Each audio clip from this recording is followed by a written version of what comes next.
All right. Got the Twitter message sent out. Let's get this party started. Camera should be on.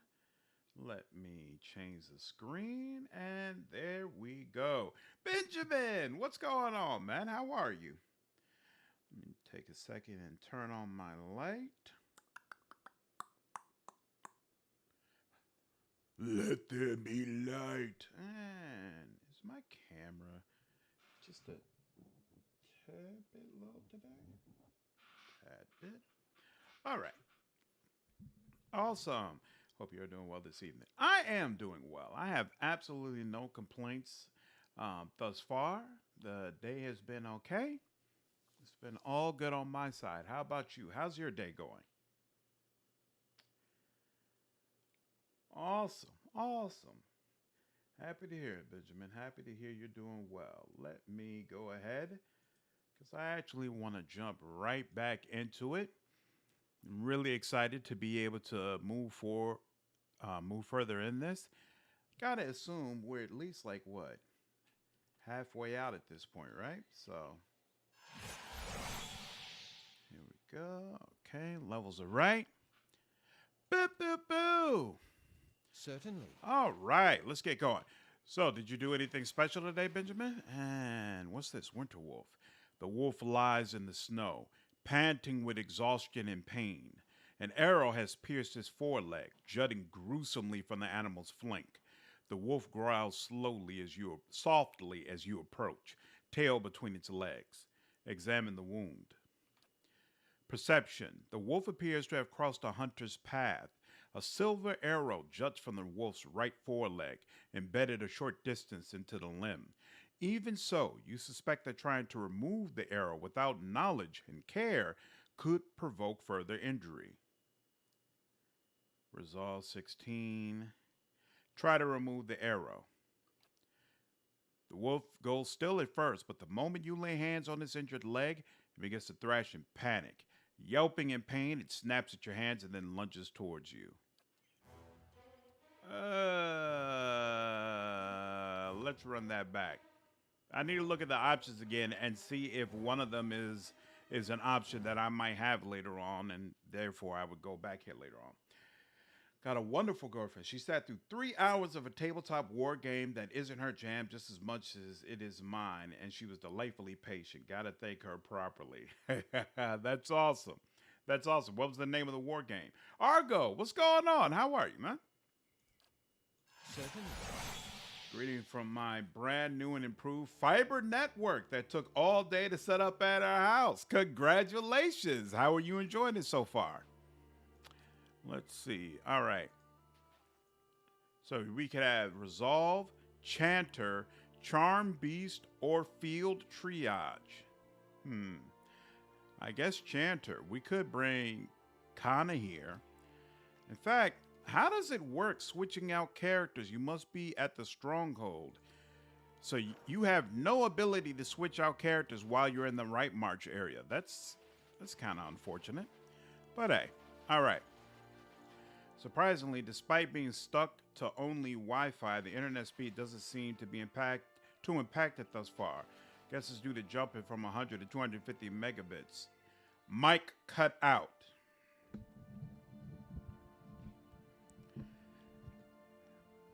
Can you hear me okay? Does it sound okay now? I see my levels going up, so it should be all right.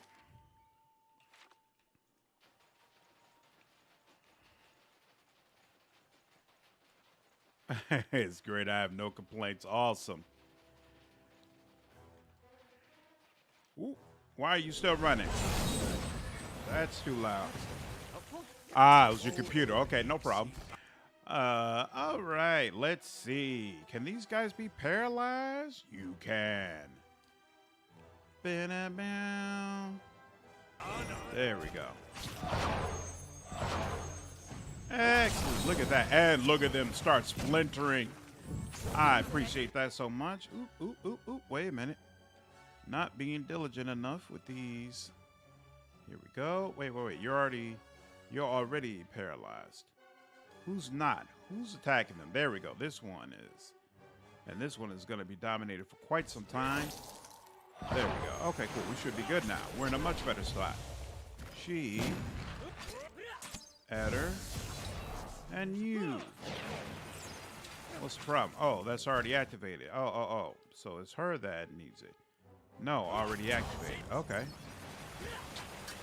If you say so. Excellent. Not too much health lost. It muted the stream on its own. Got you. I agree, Argo. It's absolutely fantastic to have no complaints. It's hard to get to that place, but you got to appreciate it once you're there. You do anything special today, Argo? Doom, doom, doom. Go. Oh, they went into the ground and snuck up. That was not cool. In fact, that was pretty damn high on the not cool list. And then they keep knocking people down. What is going on? Whatever is happening, I do not appreciate it. No, at all. 56, where are you? You're right over here. Here, we'll do that. And you. When are you going to get your 30? Come on now, there we go. There we go. Mm-hmm. Oh, no, he's good over there. It's fine.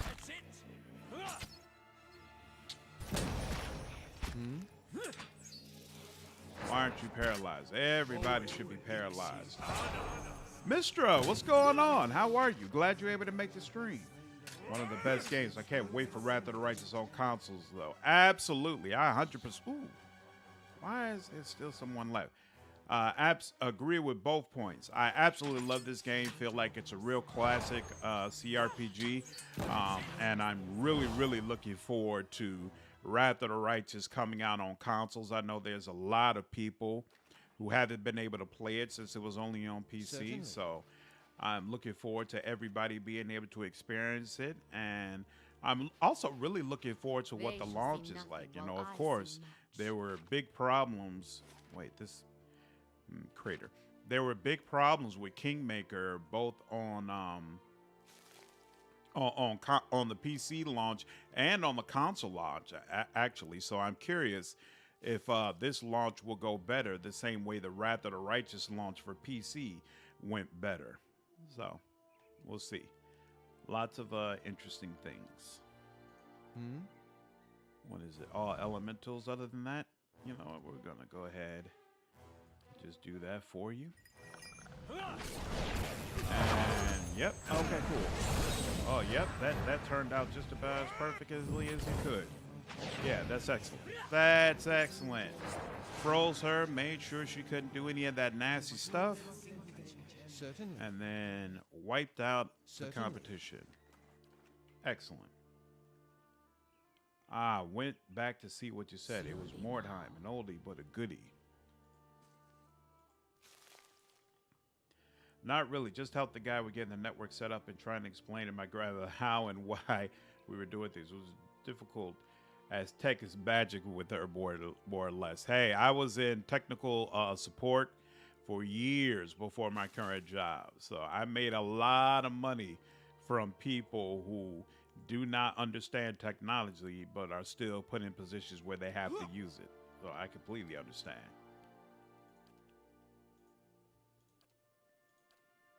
Oh. Go. Outcat did tweet they learned from the Kingmaker experience. Yep. You know, so they were very open about the fact that it didn't really go the way they wanted it to, which was, of course, obvious to anybody who was watching it. I mean, it was actually to the point that I didn't finish Kingmaker when it first launched. Like, I tried to play it, and I was like, all right, this is just not worth my time. And then later on, ooh, okay. That was, I remember.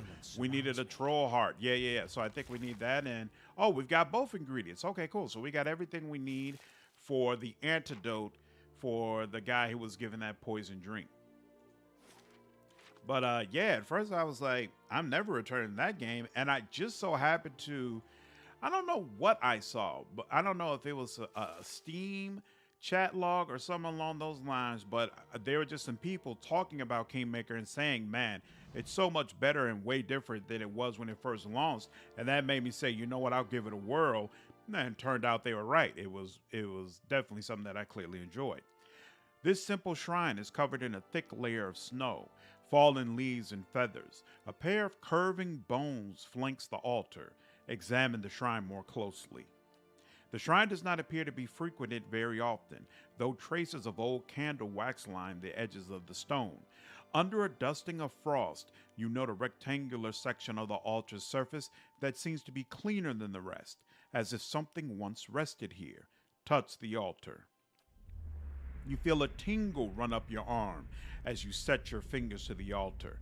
In the instants after, the wind seems to die down, the sounds of the wilderness growing muted to your hearing.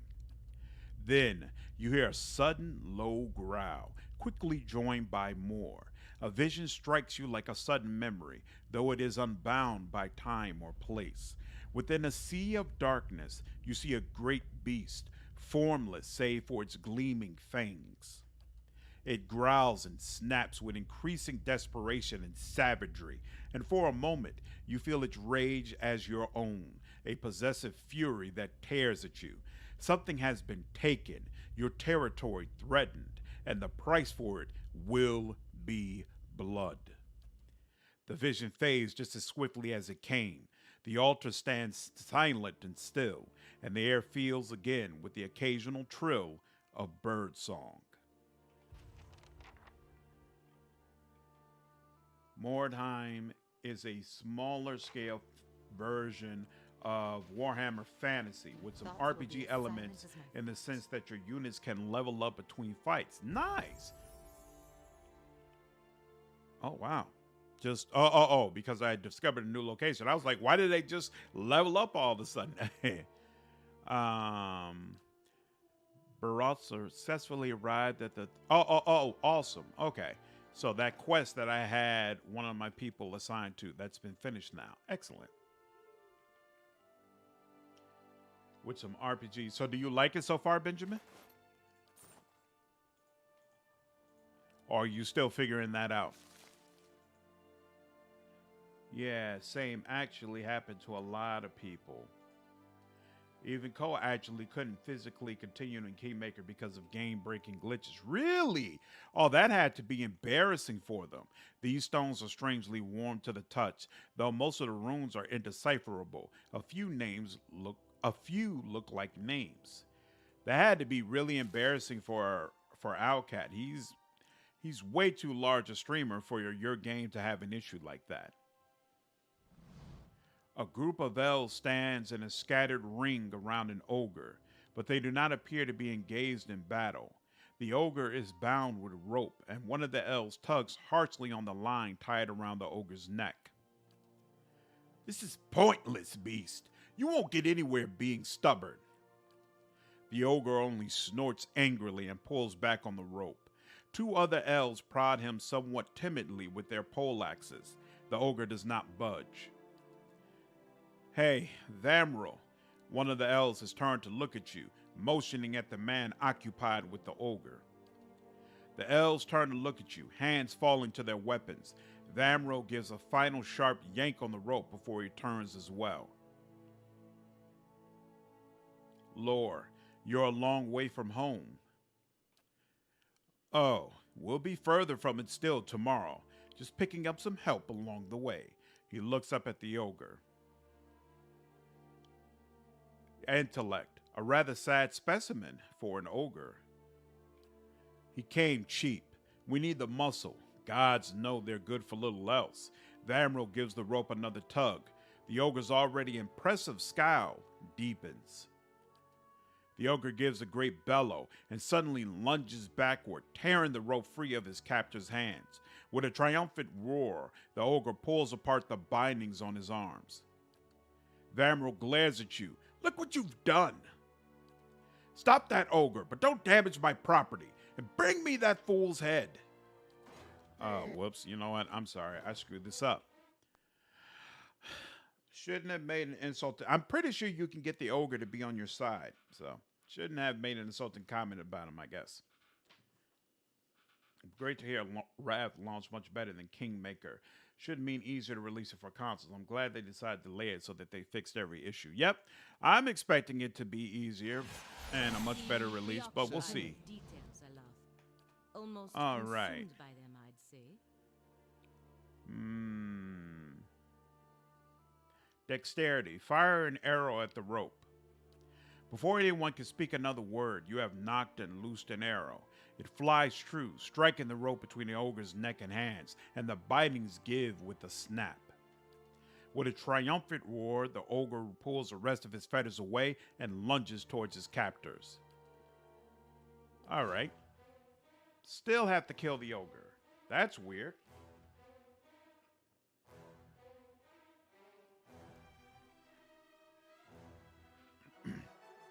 All right. We do what we got to do. Why does my camera keep moving around like that? Stop. And where's that main guy? Where's the Vamrel guy? He's Vamrel. Okay. What's...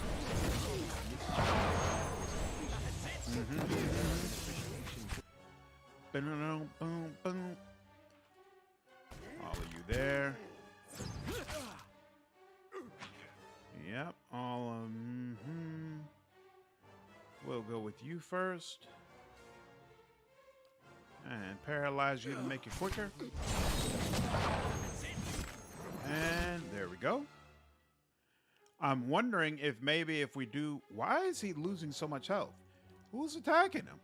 Is it this guy? Because he's all the way back here, so you shouldn't be having any issues.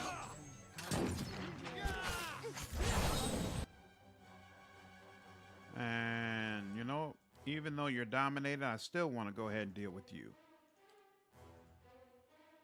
Oh, it won't let me do that? Ah, fine. We'll do this. Whoa. You just straight up knocked her down like that? That's not cool at all. Come on. Boom, boom. All right. Oops. Deal with Vamrel. I have a feeling this isn't going to work the way I want it to, but we're still going to just at least try it out. And when he goes down, still have to deal with the ogre. All right, it is what it is. It was worth trying at least. Oh, the ogre's dead. Okay, cool. It's worth trying. Besides, everyone knows GW makes most of their money on plastic crap. And they no longer make minis from that era of Warhammer Fantasy. So, what is the difference between Warhammer Fantasy and Warhammer 40K? Certainly. Like, I understand it's not really supposed to be the same, but I don't understand what is the actual They differentiation. shall see nothing while I see much. Oh, but delay, I mean, it was originally set for March this year. Oh, that's right. You know, it's been so long, I completely forgot about that. I'm thinking, hey, we were always expecting this in September. I'm curious how the UI will be in Wrath of the Righteous on console, considering all the abilities and such. Yeah, it's going to be interesting to see how they've decided to optimize it. You spy a tuft of fur caught on the shrub.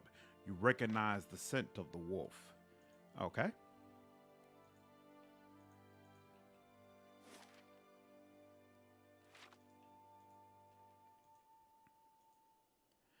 Hopefully not too clunky or too many menus or something. Yeah. It's always easy to tell when a game has been ported over without the actual platform in mind. The teeth marks upon the deer bones suggest a large predator.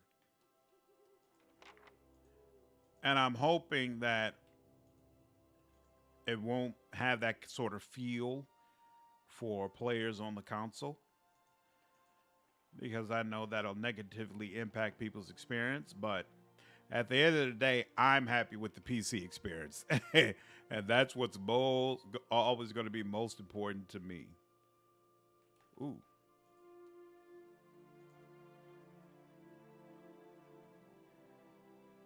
I think I'll use R3, my Final Fantasy, just to guess. But that allows me to change bars with a controller in that game and use over 16 skills. Sounds like it makes sense to me. Honestly, I'm not worried about it. I feel like they'll definitely going to be able to figure out, especially since they've already had some level of success with Kingmaker, so it's not like it's their first go around with something like this.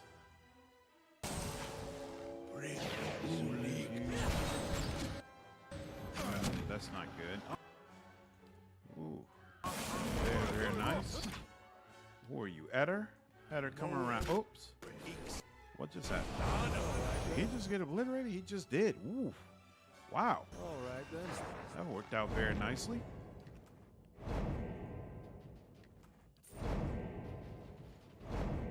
Hey. Let me loot Certainly. the moose is lighting up. There we go. I was about to say, I know I can loot it. It keeps lighting up. Eyes. Not a reason to buy it against it's having on PC, but still, hey, I know all about buying multiple copies. I actually had 4, maybe 5 copies of Mass Effect, and it served no purpose, and yet I do not regret a single one of those purchases. it all Don't makes see many sense in on my these roads, eyes. and the few we do are hunters, woodcutters, or smugglers. This is the slaver who the Orlin asked me to help deal with. She cocks an eyebrow at you and gives you a half smile. She holds herself with confident grace, a conspicuous holster slung over one hip. Beyond her is a wagon loaded with supplies. Manacles dangle from one end. Defala, is it? You're the slaver who's after a leaf? Well, so much for the subtle approach. And here I was thinking we'd found the last pleasant company on the road. I'm after him, all right. Her hand drops to her gun. He's going to answer for his crimes in Raid Ceres, and one way or another, you're going to stay out of my way. Wait, his crimes? What crimes? Didn't tell you that part, did he? First off, he chose his indentureship. Had to make up for some bad luck at cards, I hear. She waves her associates down, but her hand remains on her gun. More importantly, he murdered his master's son, 13-year-old boy. Killed him as he fled. I remember this. He did something like he didn't mean to kill the boy or something like that, but they had basically enslaved him, and he was trying to make a run for his freedom. Can't blame a man for seeking his freedom. I'm with the leaf. I figured that might be the case. Trouble is, I can't let you warn him. But don't worry, I got other uses for you. She Nice, draws her strong pistol. fellow like you do well in the lumber yards. I know a few along the border that'd pay well. Defala and her compatriots rush at you. Fantasy is one planet and more Renaissance-era tech with a focus on explicitly fantasy races as well as magic. 40K is the year 40,000 and it's a space opera. Both are grim dark though. Mace, what's going on? Glad you could join the stream. 40K is set in the future with all sorts of futuristic technologies and spacecraft. Fantasy is set in one world with everyone fighting by land and melee.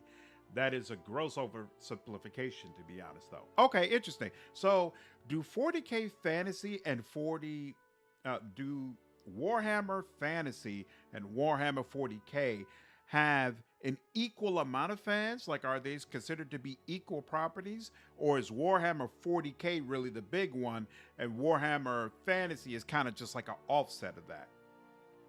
Night Drifter, what's going on? Glad you were able to make it. I think the UI in Kingmaker PS4 was fine. The main issue was the crashes. Right.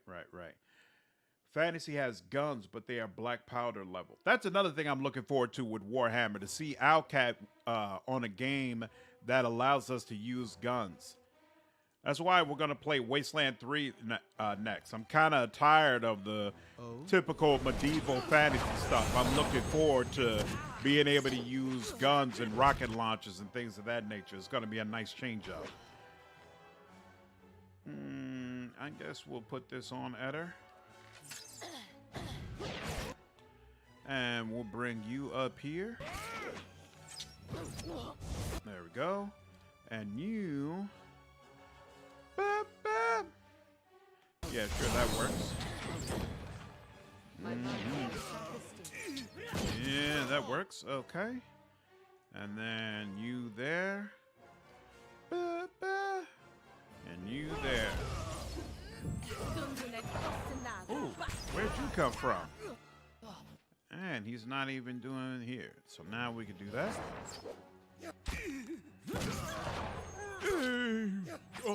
And you.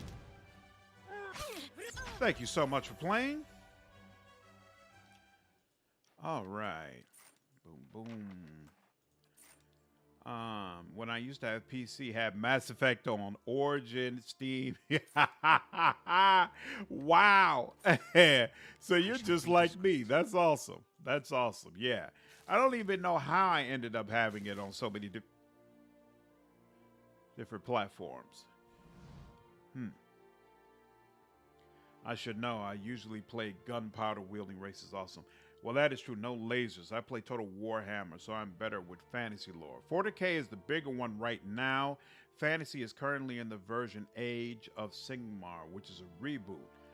So good to see you on cam. Oh, Edison, what's going on? Glad you're able to make the stream. Yeah, I'm all good. I got no complaints at all. How are you doing? The Total Warhammer games may have not got more of a casual audience into fantasy like me. 40K is definitely bigger though, like Benjamin said. Interesting, interesting. So I'm playing through Pillars of Eternity, obviously, and then I think there are two other like smaller games I'm supposed to be playing through on my own. But I've already installed and started Chaos Gate, which will be my first entry into the Warhammer lore, and it's already been a fascinating experience, even in that little 45 minutes that I was with it. As you walk toward the frozen pond, a figure appears through the mist. Kneeling down next to a hole on the ice, the figure picks up a large chest and throws it into the water without hesitation. The figure looks around. You glimpse a face you've seen before. Quextel, one of Lafta's acolytes, pulls a hood over his head and throws a leather bag over his shoulder. Without looking back, he walks away in the direction of Stalwart Village.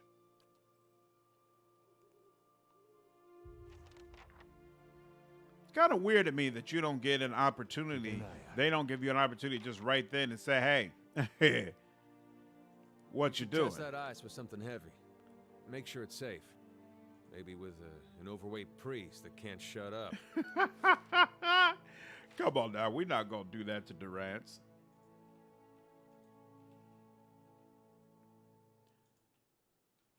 Yeah, it just gotta happen. Exactly. Combative Medic, what's going on? How are you? Good to see you. Just stopping in to say I absolutely love your content. I'm sorry I can't jump in more often. It's no problem. I appreciate it when you stop by. Glad you've been enjoying it thus far. Hope things are going well. Just remember, when playing Warhammer, friendship is magic and magic is heresy. Yeah, as I understand it, Warhammer is like a really, really dark, grim type of tone to it. So relationships don't work the way they would in standard role-playing games. I'm interested to see how that dynamic works. Cloudy water is visible through a large hole cut through the thick ice. It is larger than a fishing hole, wider than a broad-set amua. Stirred, the surface of the water laps against the layered ice. You reach out to test the water. It nips at your fingers with every ripple, quickly numbing your hand after a few seconds. Inspect the area. You carefully inspect your surroundings. Animal tracks are plentiful, but what appear to be the footprints of kith are also present near the hole. Looking closer into the hole, you notice a jagged ring of frost adhering to its walls. It has been rebroken, perhaps more than once. Look through the water to the bottom of the pond. The water swirls, silty and nearly opaque. Focusing, you catch glimpses of the bottom, gradually making shapes out of the blur. You've convinced that several objects lie at the bottom. Dive in and search the bottom of the pond. Who will dive in? Some of them, I don't remember. Leave. I actually don't remember. Leave. Who has, this is athletics, right? So he's got a 5. She's got a 7. Paula Gina, let's see if you can make this happen. Dive in and search the bottom. Have Palagina dive in. Palagina dives into the water and disappears into the turbulent darkness. The cold steals all warmth, and every movement is a struggle. Yet, graced with exceptional resilience and endurance, Palagina manages to swim with ease to the bottom of the pond. Directly below the hole, at the very bottom, Palagina's hands find heavy objects made of wood and metal. They are chests, small but heavy. Palagina starts to bring them up to the surface, one by one, struggling to carry their weight through the water. After her heroic effort, Palagina comes out of the frozen pond. You let a few minutes pass to recover from the ordeal, and then you're ready to inspect your findings. The chests are marked with symbols of Andra. You grab one of them and pry its lid open to reveal its contents. Inside, all you see are rocks. You shake the surprise off and grab another chest. The same results greet you after opening it. More rocks and nothing of value. Something is assuredly amiss. As proof of your findings, you take one of the empty chests with you. Screwing people over. Hey, time zones are real sometimes. First time I've managed to catch a live one in a long time. Almost 6 in the morning here, but broke my foot so I can't sleep. Oh, damn. I'm sorry to hear that, man. I'm sorry to hear that.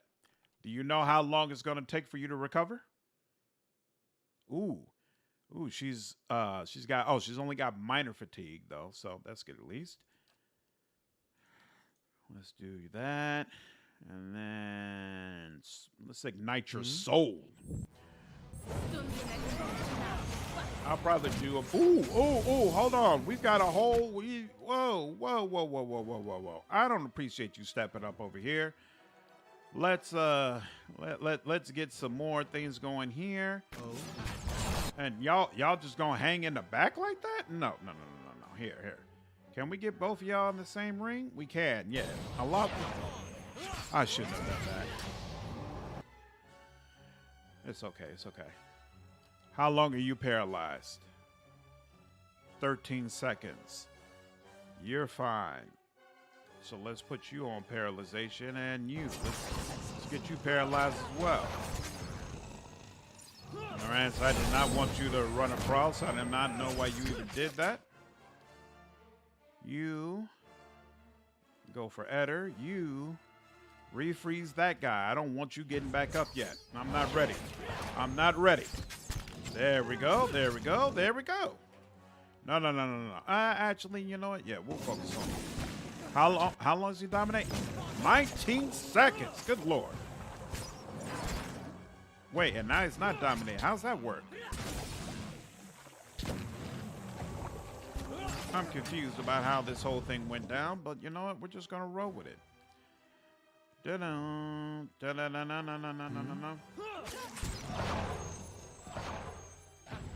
Thank you, Knife Drifter. I appreciate it. Yeah, I'm doing well. I got no complaints, man. No complaints at all.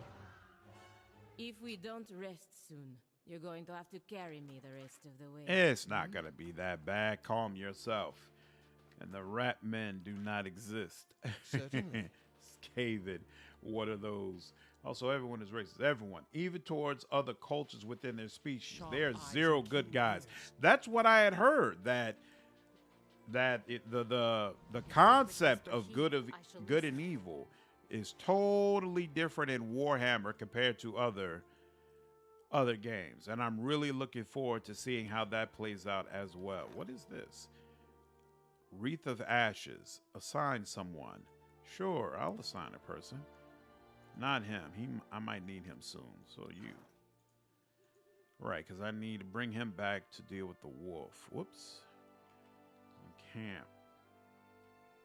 Not to be a heretic, but couldn't it be argued that the tower is as close to the good guys as you can get? I don't know about the lore yet, so I can't comment, but this is the fact that it appears I have several people on the channel who who know about the lore and know how to converse about it makes me even more excited to find out, to become more well versed in what's happening in Warhammer. Nurgle just wants to spread his love. Papa Nurgle. Blood for blood god, skulls for the skull throne, milk for the cornflakes. LT, what's going on, man? I can't complain. How are you Something doing? over there. What's this? Tattered map. This cracked wooden staff is nearly buried beneath the frost and snow. To your senses, the gathered essence shines like a beacon. Touch the broken staff. You reach out with your watcher's senses and feel this drifting soul surge forward as if eager to be heard. A feeling of fear and urgency ripples through you. Here, across the distance spanned by time and identity, you know only that you are out of time.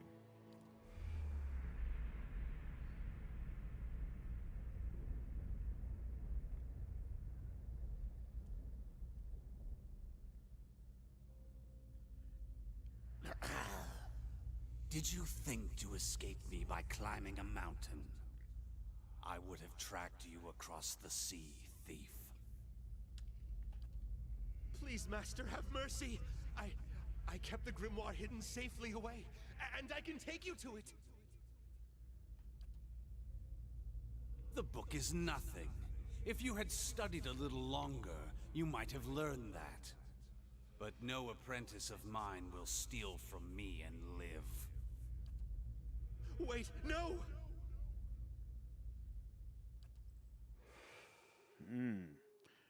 That doesn't look good. Okay. Whispers and shadows.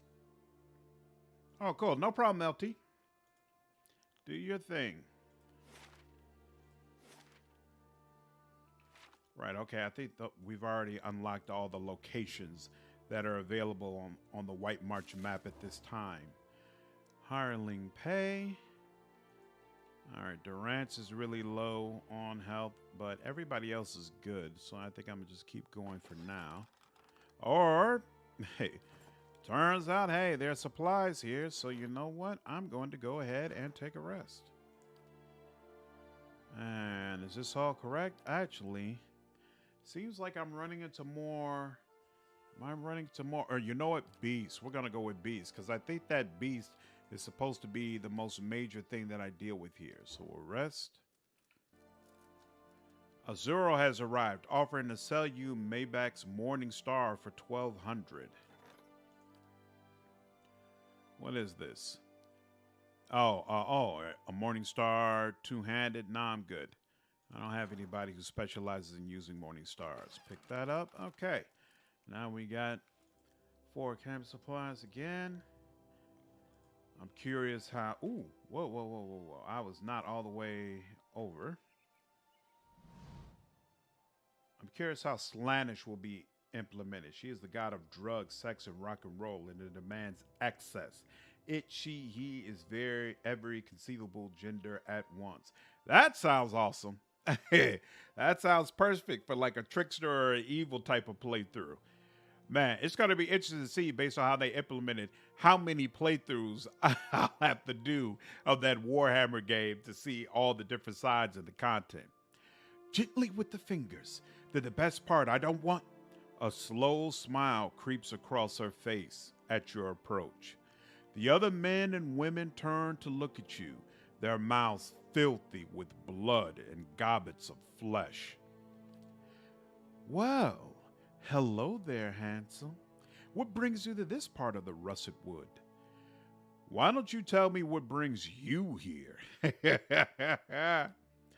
The god of death has willed that we are to remain here as servants of the pallid night. There is a path to the wheel that some stray from, patrons of animancy, the very old, the blindly lucky. We set them right, and Barath allows us to consume them, that we might continue his work, and has decided that we, too, have overstayed. But until then, we relish the journey. I'm looking for an ogre matron. Oh, how nice. She's staring at you intently now, and doesn't appear to have heard your answer. An Amua. She looks you up and down. I wonder if you taste more like swordfish or speckleback. or maybe neither. She licks her lips. Roll your eyes. She and her friends rush at you. Mistake. All right. Let's see. Skirmisher. Vampire. That's not good. Dargul. Is she a vampire? She's a vessel. Okay, here. We're going to paralyze you. Don't want to hear about what you got going on. We're going to paralyze you too. And then all of you can rush at us. Excellent. Okay, okay. Now, we'll start with you. Beguiler? That doesn't sound good. I don't want to know what kind of beguiling you do. See, already one of us is charmed. Not a good look. Not a good look. Yeah, we'll go ahead and deal with you for now. Yay, look at that. Okay. She will go for Durance. And you know what? Nah, he's gonna do another freeze.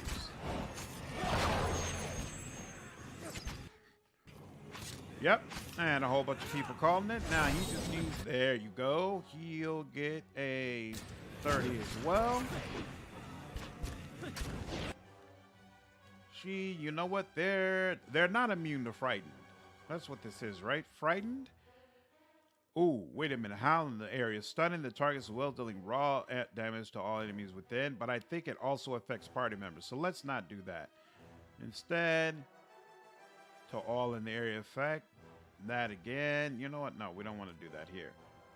We'll just paralyze some more. We'll keep it simple. We like it simple around here. Keep it simple.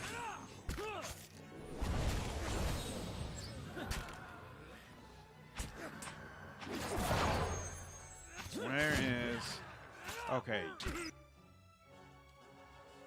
You. Freeze you. I don't like your positioning. You've got 2, you got 3, we'll do you. Oh yeah, definitely don't like your position. I don't like the way you just came up and did that. Wait a minute, am I frozen? I hate these freaking vampires. Yeah, one of them froze me. That was not cool at all. Okay, everybody, you need to be focusing on the same person, please. There we go. Now we focus on you.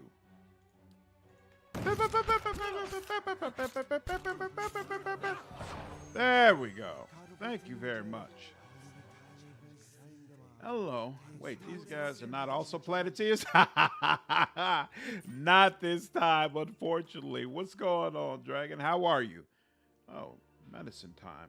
Hold on 1 second. I'm sorry. Give me... Oh, whoops. Where is it? I'm sorry. Give me 1 second.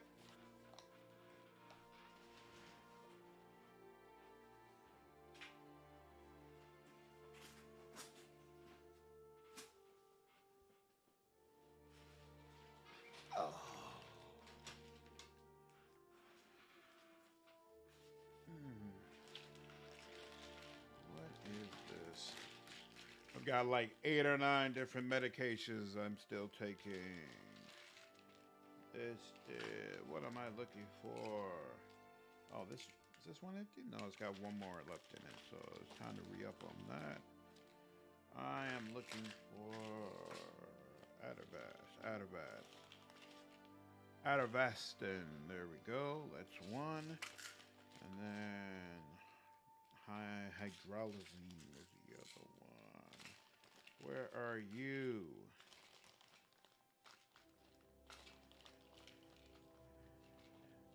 One second, guys. I actually had to physically go into work today. And, you know, usually I work from home. So I had to bring, and it was kind of a last minute thing. So I ended up having to just bring all of my medications with me. So that's why they're all in this Ziploc bag, as opposed to nicely organized where I can easily find the specific one that I want. Here we go. That's the other pill. And pick up both of those and...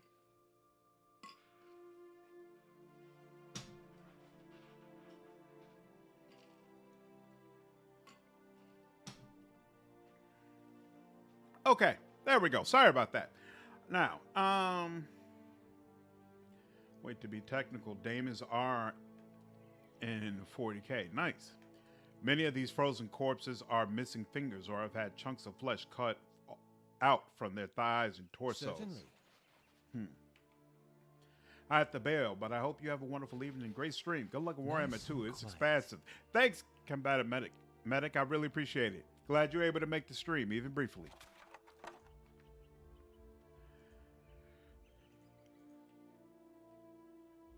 You would take the guise of whatever gender you find most appealing. That's interesting. That sounds like whatever the name was of that chaotic creature you could meet at the end of Inevitable Excess in Pathfinder Wrath of the Righteous. And bam! So beautiful, so beautiful, so beautiful. And we'll freeze you again. How long are you going to stay paralyzed? Not much longer. So we'll give you another dose.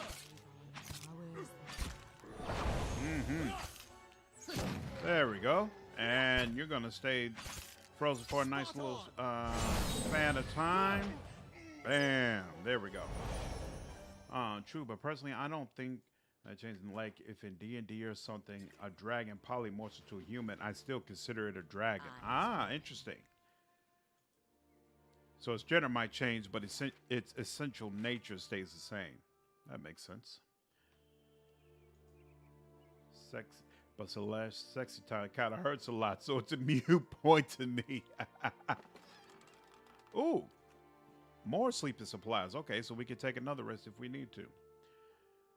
Howdy from Burnflit. What's going on? Not nowhere anymore? Come on now, Threed. You supposed to be holding it down for that area. Very much so, except with the power of a greater deity. Interesting. Did I? Yeah, I kind of circled around. Oh, is that? I think this is. Oh, no, that's the Flame That Whispers Cavern. Okay, cool. But that is a hilarious name for a town city.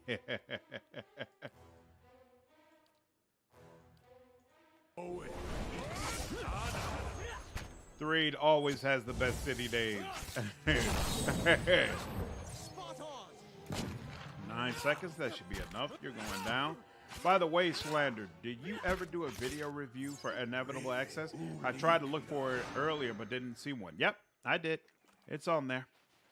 Yep, that one I played when it first came out. In fact, I did a playthrough on the channel of that game. So you can see both the review and actual gameplay. You can see the whole story if you want to.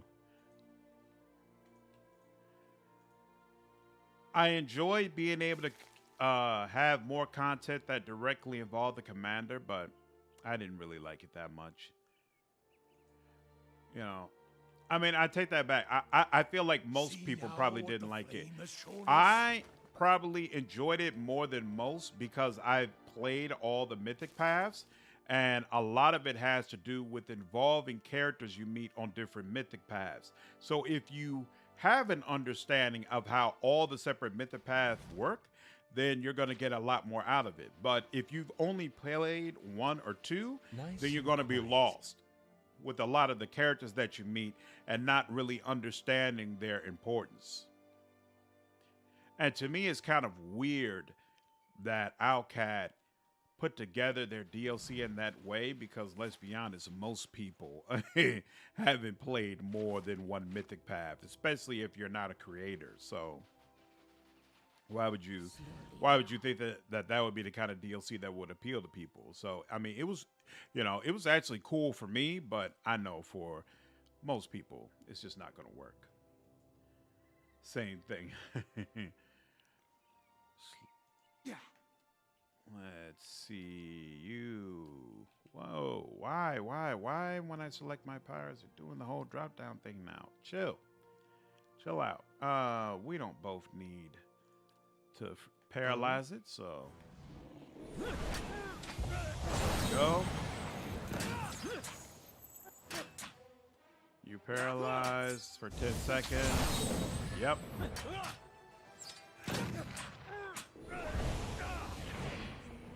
And there you go. slowly now. Why didn't I get a quest update? Isn't that the beast? Or maybe not. Maybe that's not the beast. The one who the guy asked me to track down. Maybe this isn't it. Good lord, there's sleeping supplies everywhere. Yeah, I saw your playthrough, but just couldn't find the review. Yep, it's on there. It's definitely on there. Ooh. Yeah, dog it. I tried to go back. I didn't feel like my formation was quite right. No, it's Pallegina out front, so it's okay. So she's frozen, and then, yeah, let's use Solar's Mission on her as well. Oh, yeah, get her up out of here. That's what I like to see. Whoever you are, you're getting a bar. And then you. Excellent. Who's got the least? There we go. You. Ooh, Durance is getting hit up again. Excellent. What's your favorite mythic path? So first of all, I have not played Demon all the way through. I've only played Demon up to I only played Demon in the beta, so up through Act I think you could get up through Act 4, but you never saw 5. But probably Angel. I really, really enjoy this storyline. It ties in very well with your main overall quest. It's extremely powerful, both offensively and defensively, and it's well received by all of your main characters. So that's really cool as well. If no, I don't remember if this guy speaks. Okay, cool. If your undead party members spoke, Lich would probably be my favorite. But honestly, I don't know if you watched my Lich playthrough, but when we finally get to the point that most or all of my party is undead, the game becomes significantly quieter.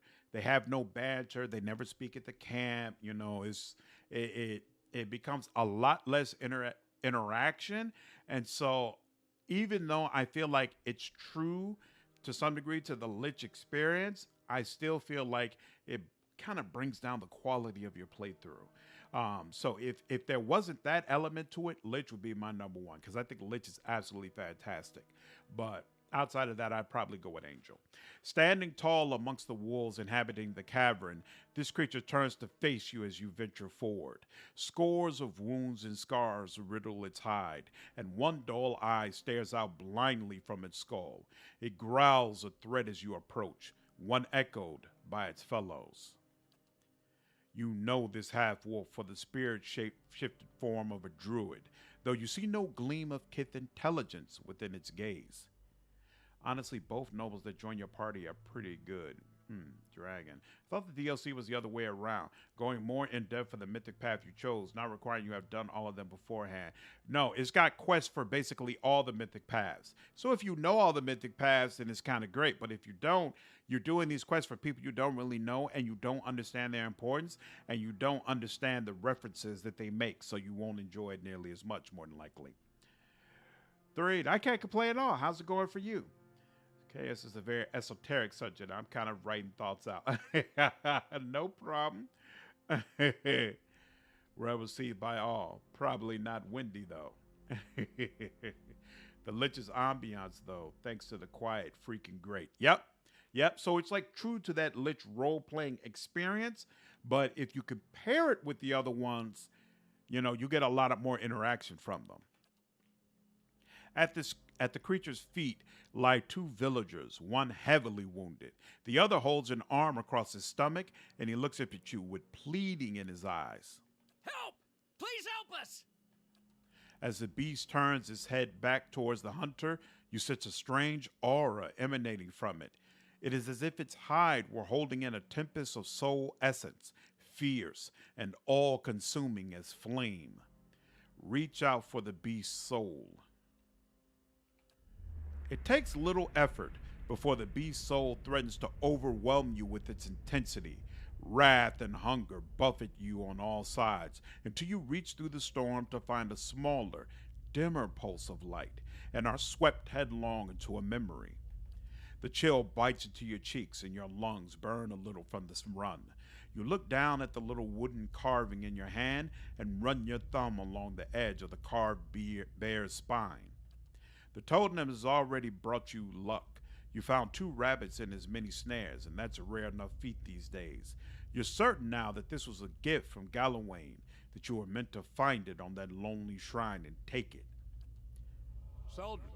Your father's voice snaps you out of your reflections, and you rush forward to rejoin him beside the campfire. You brandish the airs and catch a glimpse of a rare smile under his graying beard. But the smile disappears almost immediately as a shadow falls over you both. You feel the rush of wind a moment before the log comes crashing down and roll out of the way just in time. You hear your father cry out in pain somewhere nearby. Both the hairs and the totem slip from your grasp. You can feel power surging within you. Your heart thunders in your chest, but instinct pulls your senses into order, and you feel the familiar stretch of limbs, the sudden, dizzying shift in height. But something is wrong. Your senses are fading rather than growing stronger. There's a howling in your head, like a screaming chorus, and everything in you shrieked for you to bite, to tear, to eat. The memory slips from you, and when you come back to yourself, the beast is shaking its head as if to clear an itch clawing at its ears. Dexterity. Throw a torch. Soldrin? The creature snaps and snarls, evidently uncomprehending. It edges towards the nearest hunter, even as it watches you balefully with its single eye. Dexterity 16. Throw a torch as a distraction. You fling a torch at the beast, and it gives a sharp yelp as the torch bounces off its hide with a burst of embers. The beast leaps away from the hunters, stumbling in its panic, but the wolves surge forward, snarling. Lich was awesome, but it got lonely without the party banner for sure. Angel was my favorite until I got guilt-tripped into Legend. Legend was actually really, really cool as well, but I liked the idea of having the mythic power, so I wouldn't rate it as my personal favorite. Hey, Slander, I got to go to bed. Anxiety and madness are getting me, and I need to crash. No problem at all, Benjamin. Go ahead and go to bed. I hope you feel better, and that tomorrow is a better day for you. Take care. Felt like this game was built around being a cipher somewhat. Yeah, I absolutely 100% agree with that. I choose Cypher every time I play this game, and I never regret it because there's so much reactivity to you being a Cypher. And like you said, the way the Watcher's powers work feels like what a Cypher does, so it's perfect. Okay, Winter Wolf. Will freeze you. Will freeze you as well. Holy smokes! Okay, that's a little much to ask anybody to deal with. Let's thin this herd a little bit, shall we? There we go. And we'll deal with you. And I will. Excellent. That's down. He's down. You're a friend. So yeah, I guess we'll go ahead and do this. But let's enter, right? Yep. There we go. Excellent. Boom, boom, boom, boom, boom, boom, boom, boom, boom, boom. Okay, let's get you paralyzed. You don't want to be standing up like that. Come on now, you're nice and tired. There we go. And that's that.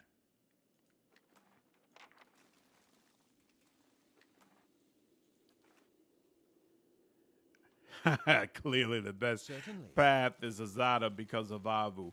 Avu is fantastic. I can't deny that at all. She is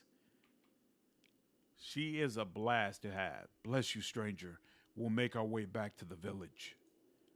I thought we were done for. You would have been done for if I didn't come along. Hey, I don't know what that was. There's something in there with it.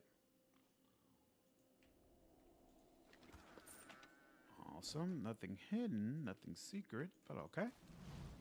And what did I see?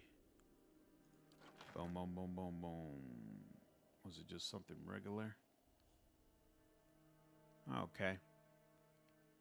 Oh, yep, that's just a fine war ball. Okay. Oh, this is what it was. Korok's brand. Oh, okay. Nice. Nice. All right. Let's see. LOL. The way the werewolf just ragdolled towards you on his back. Yeah. It worked for me. Worked for me. I don't know if Eder knocked him down. And that's why he stayed down. Or you know what? I think Eder knocked him down, but then I paralyzed him while he was down, which is always a very effective tactic. And then I was able to take out his other wolves while he was laying on his back.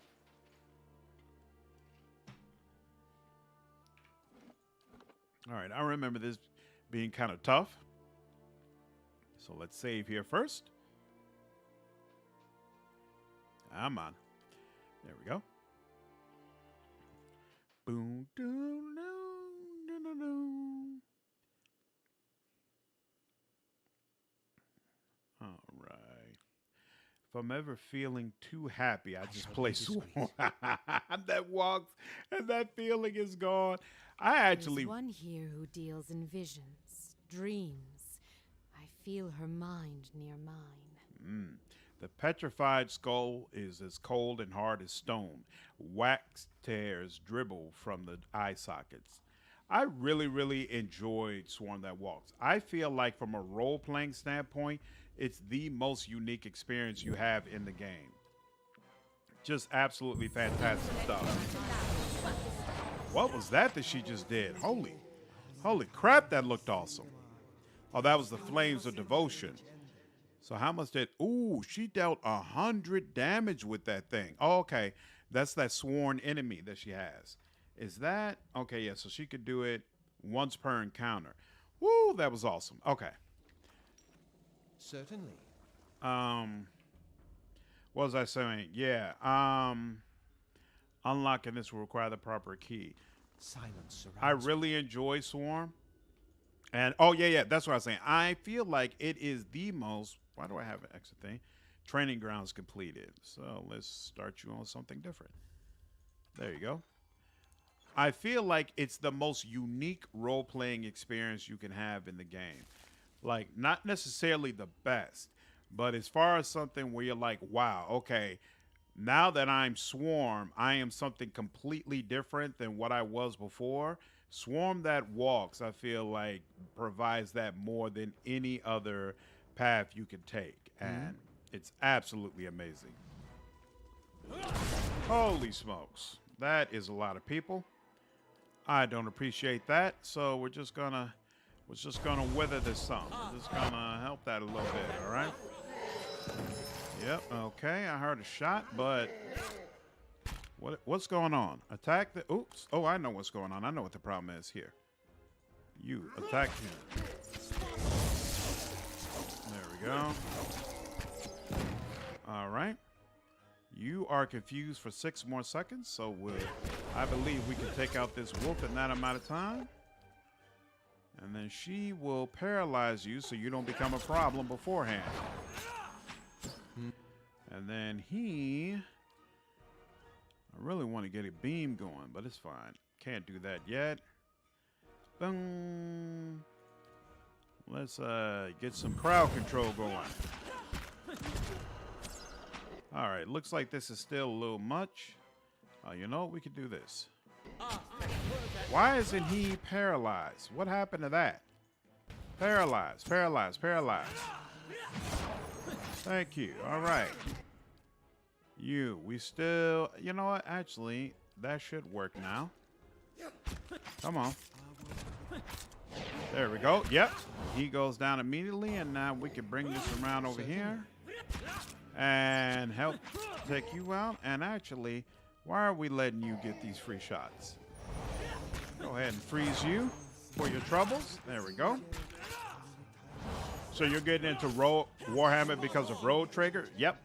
I want to be I want to make sure I have a firm understanding of the world and the lore before Rogue Trader comes out. Because I feel like when Pathfinder came out, I really benefited from having played Kingmaker and having already had some level of understanding of the world, especially from a mechanic standpoint. You know, there are a lot of things in Pathfinder that are not necessarily intuitive. And so it helps if you've kind of already read through a bunch of stuff and have already had an opportunity to play around with it. There's a cannonball shaped dent in the front of the shield. And so I want to make sure I do the same thing for Rogue Trader. I have Owlcat had stock is high enough with me where I feel like I'm just going to enjoy anything that they create. So I feel confident that I'll probably end up playing Rogue Trader multiple times and that it's a game that I'm going to enjoy. So I want to make sure that I'm prepared to get the most out of it. Now this I haven't Seen before. Wow, did that random mob call her a nasty name or something? Considering how different Swarm is in terms of the powers and the ability to make copies of yourself for a party, does your class even matter at that point, or is it all just Swarm powers in the end? Class actually matters a lot for Swarm because your clones are exact copies of your class. So whatever build, and it's not only your class, it's your entire build that it copies exactly. So those clones, you don't get to pick like different classes for them or build them up in different ways. They're all just you. So how good they are is going to be, of course, determined by how good you were in setting up your class and choosing it. So yeah, it definitely class is a big deal when you're a Swarm. Any of these cannoners? Yep. Yes. You're a cannoner.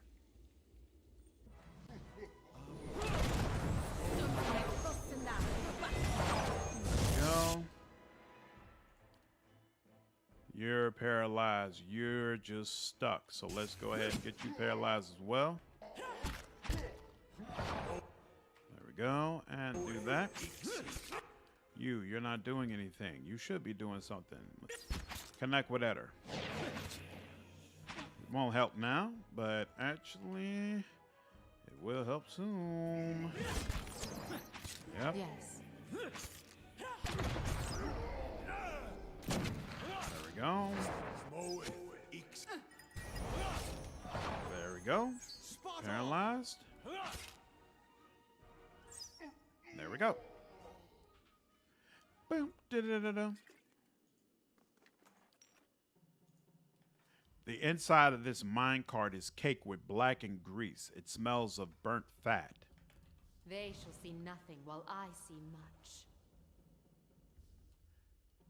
It is a really cool playthrough. So dark, though. Yep, I absolutely agree. You're talking about Swarm, right? Yeah, definitely. I just can't get into Warhammer 40K. I tried to with that Diablo-like game they released. I don't know what game you're referring to, but I can't. Maybe Rogue Trader will change my mind. I've never been into Warhammer before, so it's going to be completely new to me. So it might turn out that I don't like it. I doubt it though, because even if I'm not the biggest fan of it, I'll still probably end up liking what Owlcat does. Like I've never played the Pathfinder tabletop version, but of course I love the game.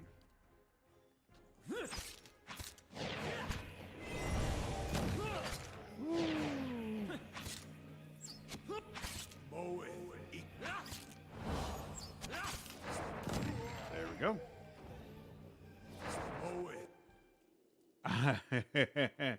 I just got back. What's going on, Jeff? Glad you were able to make the stream. I just got back into 40K. So do you do the tabletop version or the minis, or are you talking about the games?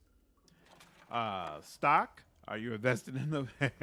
Some developers have very, very low stock with me. All right, it just is what it is. Like I love BioWare to death, but man, I'm not happy with a couple of things that they've done. So it's going to be really interesting to see how Dragon Age turns out. Ooh, a wide shaft snakes deep underground. The lip is surrounded by scattered refuse and half-gnawed carcasses, but whiffs of light wink along the walls below. Yet the chute disappears into darkness. Peering into the depths, all you can see are shattered bones and streaks of frozen sludge stuck in the ice. A rancid odor of rotted meat wafts from the chute. Inspect your surroundings. The ice that varnishes the chute feels slick and smooth. It won't offer any traction. The faint echoes from the depths suggest that it's a long way down. However, you notice a thick stalagmite nearby. It looks sturdy enough to hold a rope and grappling hook. Leave. All right, we'll come back here after I'm confident that we searched everything that's here. Hey, good luck with that. Warhammer is a bit vast. There are a few books that are good for Rogue Trader at least. Okay. I got too many 40k books. Yeah, people keep saying that the lore is especially deep, so I'm really looking forward to exploring that more.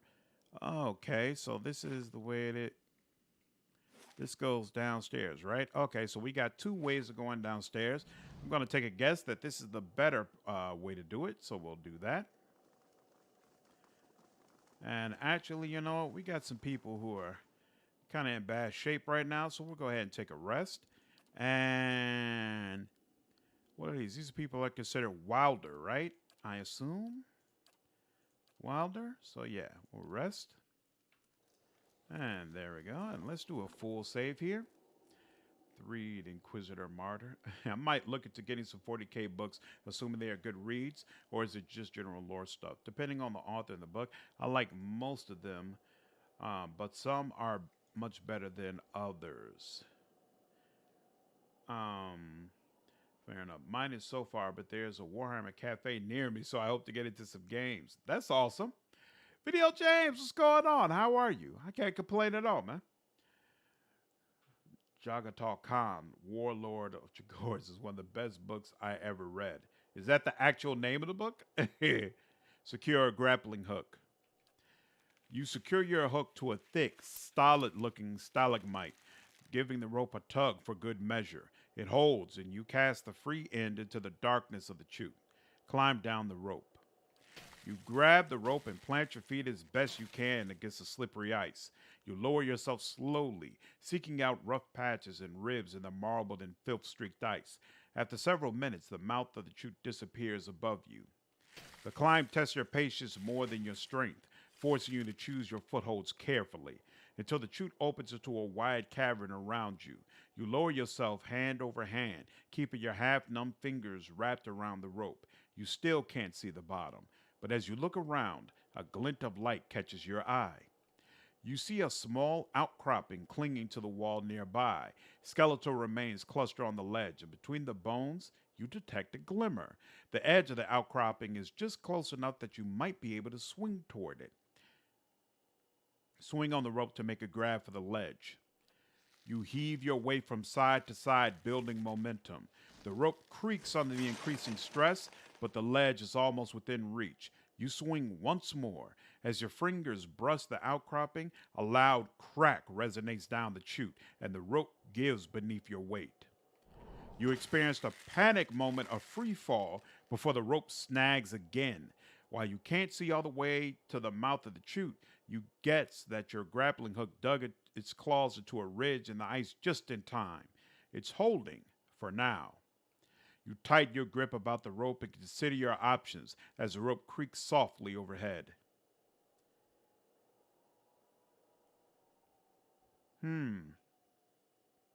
Carefully climb up the rope to secure it once more. You decide to anchor the hook to a new support. From here, you can't tell how secure the rope is, but you suspect that any sudden weight change or fumbling could dislodge the rope and send you crashing down. Who will you send to climb the rope and secure the grappling hook? Is this a dexterity type of problem, or is it an athletics type of problem? I'm going to say dexterity? Maybe. No, you know, we're going to send Pallegina.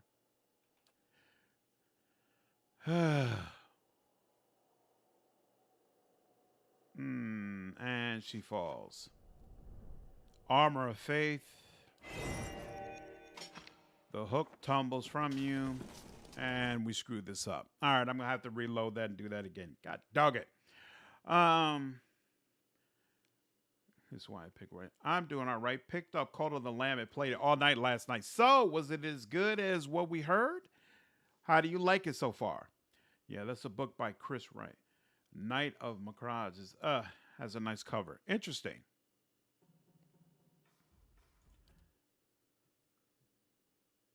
What do you like about the book? What makes it so great?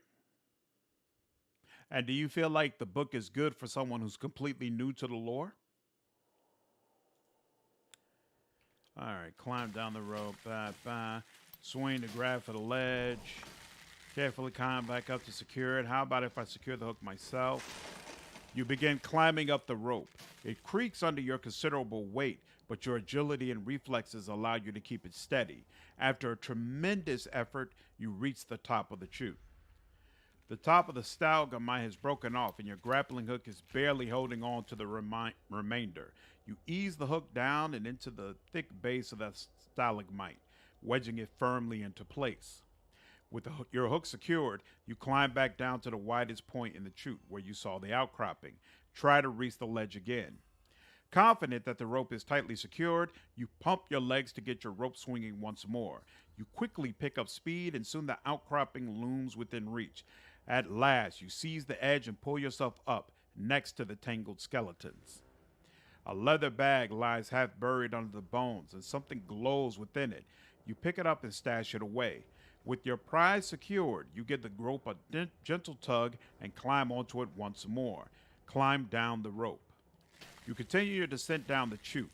The open cavern narrows again to an inclined tunnel. Light from below glazes the ice in aquamarine hues. You are near the exit. The walls of the chute close around you as you approach the exit. The footholds become slick and sparse once more. Aloth barely manages to hold onto the rope, wrenching a shoulder before emerging from the tunnel into an open cavern. Good enough. Okay.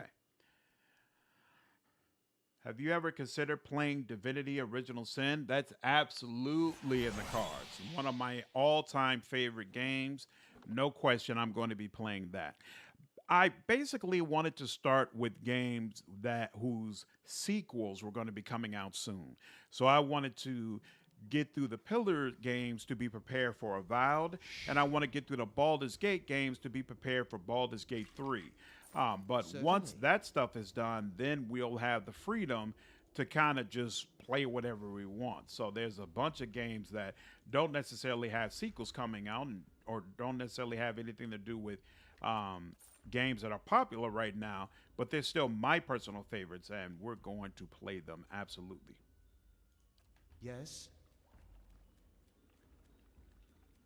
What is this? Oof, there's a lot of they're just all out here, huh? Okay, but it's only those three, I guess. Okay, you and you, I guess.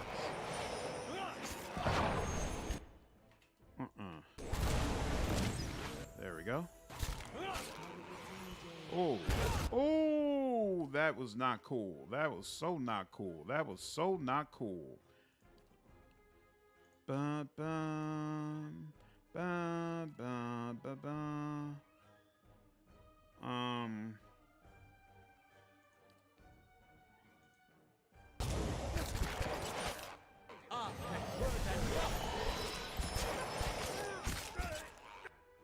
You no. Oh, he's frozen. Whoops. Badly injured. What about you? You're at 4.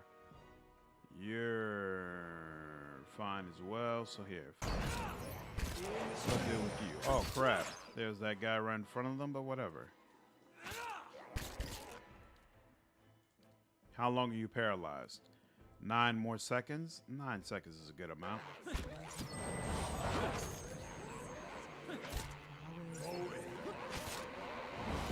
There we go. Let's give you another application of paralyzation. And you There we go.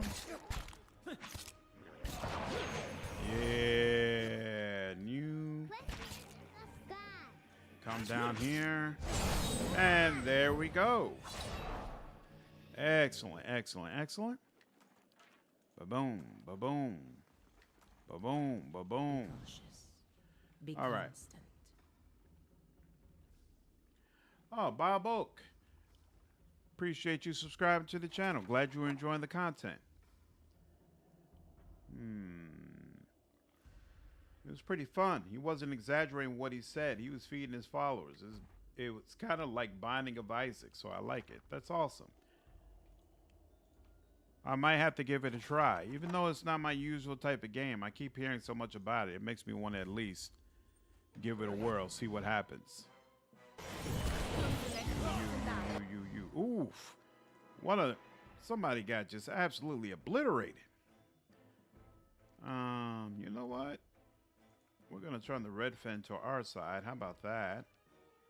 And then freeze you.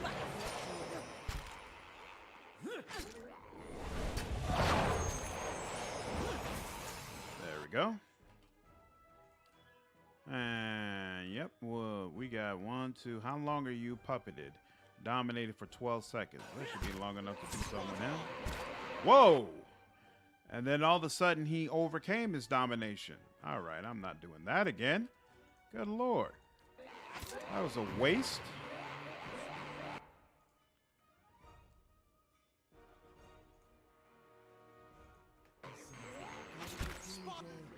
No, that's not going to work. Calm Warlords kind of touches an untouched character, so I think it's good to see if you're interested in the character. However, most 40K books have a problem where they make in-universe references to stuff. Like he was as big as a rhino. They mean a rhino tank, so they don't explain that there in the kit. Got you. Okay.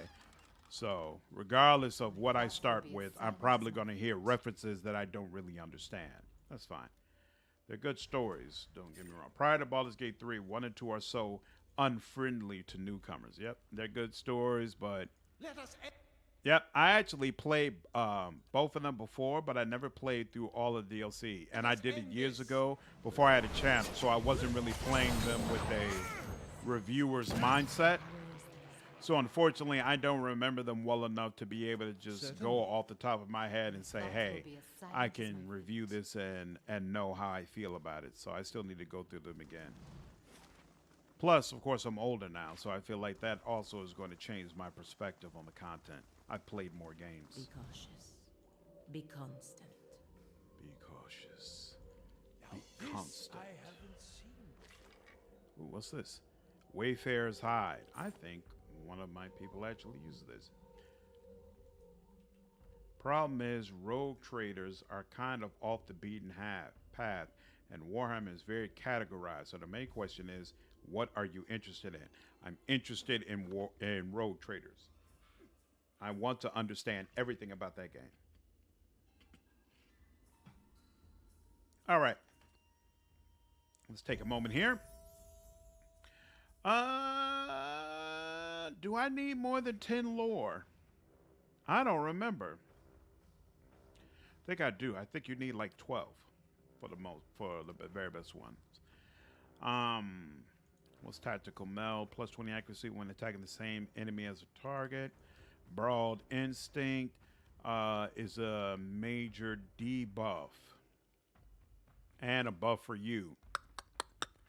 I guess I'll do borrowed instinct for you and then choose the other one for what's her name. My builds. Me builds. Where are me builds?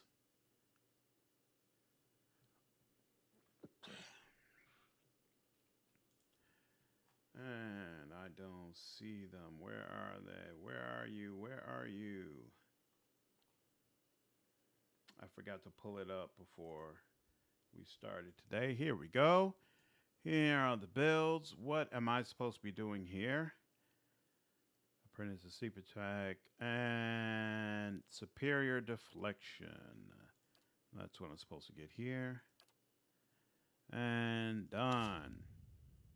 Does that mean I start with? Yes, it means I start with more focus. Oh, yeah, I'm a fan of that. I am a fan of that. Now, he's superior deflections, weapon specialization, weapon mastery.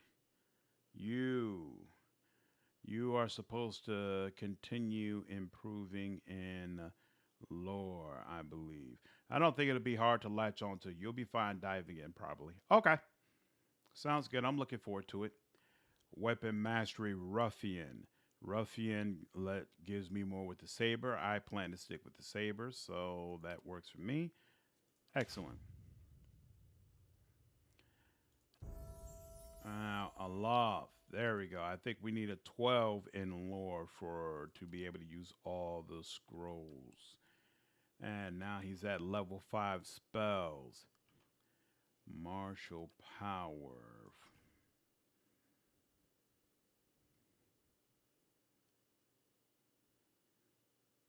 Wondrous torment.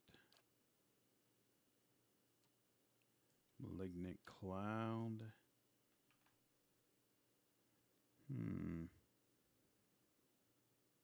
Here we go. Mental letters, minor missiles, malignant cloud, wound biting, and there we go. Martial. There we go. Malignant cloud. Raw damage to anyone in a cloud every few seconds. Works for me. And then I already got what? Blast, Arcane Veil, Penetrating Blast. Did I get Penetrating Blast and Marksman? Offensive. Marksman is still there. Oh, that's right. I was having trouble figuring out, is Penetrating Blast and Penetrating Shot the same thing? I can't remember if I got Penetrating Blast last time. Let's see. Penetrating Shot, negative 20% range attack speed, plus 5% range damage resistance bypass. Wait a minute. Is he holding a freaking sword? Why is he holding a sword? Penetrating Shot. What is going on, Olive? Have you been running into melee and I didn't even realize it? Bro. All right, let's get that out of your list. What in the hell? Okay. Are you even... Okay, you are fully upgraded with your soulbound stuff here, though. Okay, fine. Grieving. More stuff. Oh, okay, so I got Ringleader from there. Okay. She'll get Tactical Meld. And same superior deflection. Helps help keep y'all on your feet. And Durance, what am I supposed to be doing with you? I don't know, actually, what I'm supposed to be doing with you. So let's pull up my other build sheet to make sure I have access to that. So rogue traders are related to imperial government, the Inquisition and stuff. There's a book that was an audio book directly related to one, but I got to find it. Kind of got hundreds. Mad. I bet he up. The Lord sucks you in rather than pushing you out. Kind of like you can't wait to see what horrible messed up thing is around the corner. That's all. That's awesome. That's awesome. Okay, I'm looking forward to it. Okay, I said, glad you were able to make the stream. What's going on? This is a playthrough of Pillars of Eternity. So I think so it's not new. I've been doing it for a couple of months, but I think I'm only about halfway through the game. Okay, we are trying to level up Durance, right. So what is... So this is level 10, Scion of Flame. And he is focusing on mechanics. I don't remember how much mechanics he actually needs, but I'm just going to wait and keep him up with that. And we will get Scion of Flame. Where is that? Is it utility? Here we go. Scion of Flame. Plus 20% burn damage. That works for me. done.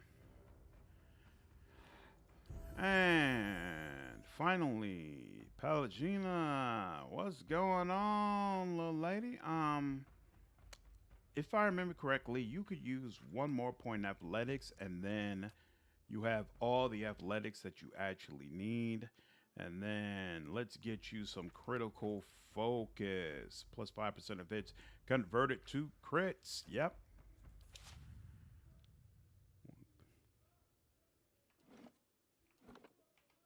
There we go. All right. Much better. Now, why aren't we dealing with more ogres? I don't understand. Here, let's debuff all of you and freeze one of you. And oh yeah, oh yeah, oh yeah. Point to all of you, and then he'll do a freeze on you. Why haven't you done a freeze on this one? What is the problem? Do that. Thank you. Come on now. And you. Oh, is he dead? Is he down? He's down. He's done for. Excellent. Sharp eyes and keen ears. Very, very excellent. Blackstone Fortress by Darius Hicks. Kind of an average book, honestly.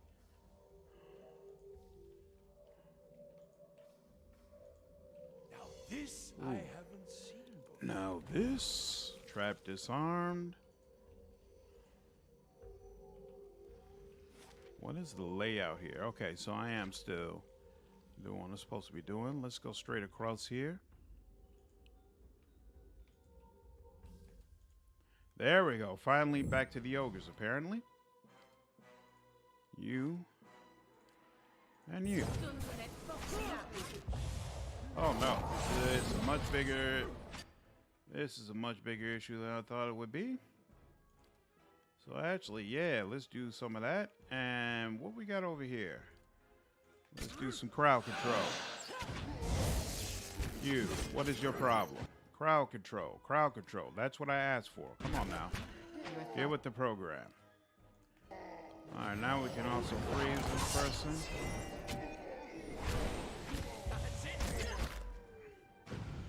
Boom, boom, boom. No. Soul ignition.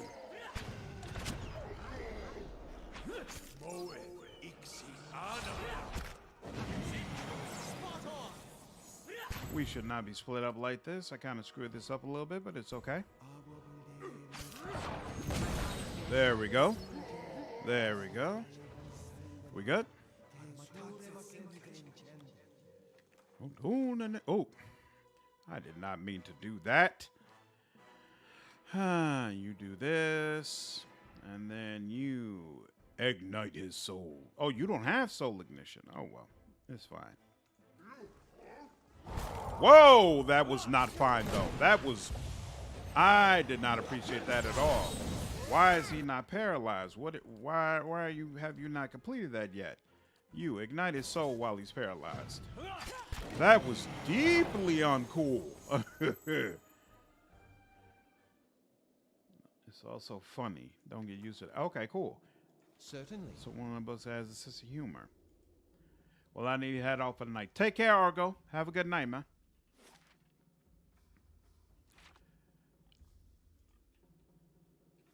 I will write down those books after I get through with the stream.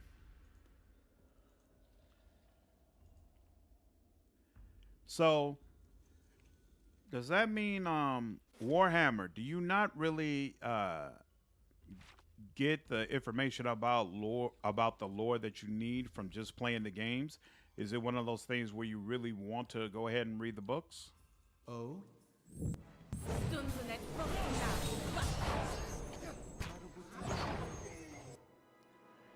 Boom, boom, boom, boom, boom, boom, boom, boom, boom, boom, boom, boom. Spot on!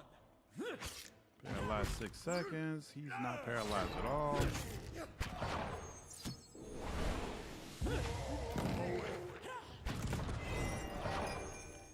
Boom, boom, boom. Why are you? Durance, what are you doing? Why would you be? He just casted like the little ward thing that keeps you alive even if you suddenly die. But Thoughts will be a sight. I'm nowhere near death. Given that people are constantly shooting. Hold on.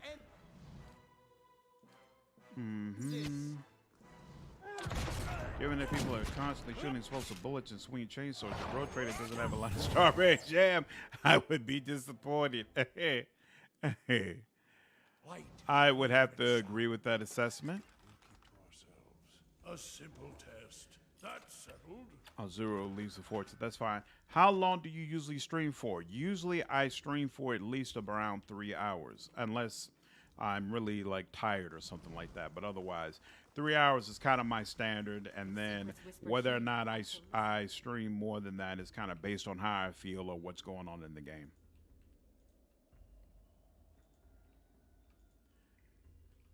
I find that there's another level. Come on, man. Good Lord. I honestly find that when I stream longer than that, a lot of times I'm streaming to nobody anyway because I start streaming so late that when I go further, it's like everybody has to go to bed. So there's not much point to it.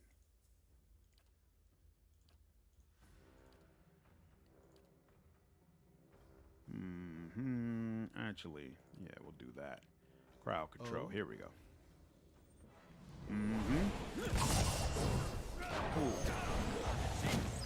Ooh. We all heard that, felt that. Guess we'll do you. Oh, that was not cool the way that worked. My mind feels sharp as steel. You could grab the rule book for your army and you basically know every general thing you need to know, not just necessarily specific characters. Like you can grab the Imperial Guard or Space Marines rules and it will give you everything about the Emperor and what the people are about. So like, let's say I grab the Space Marines book. Does that... Certainly. So is that basically like going to tell me about how Space Marines will operate in Rogue Trader? Is that the way that works? That's settled.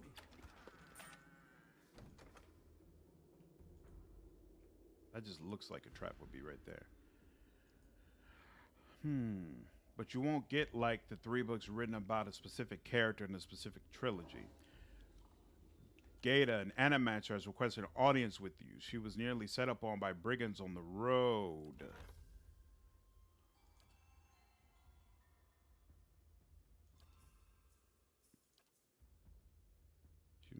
But your patrols intervened.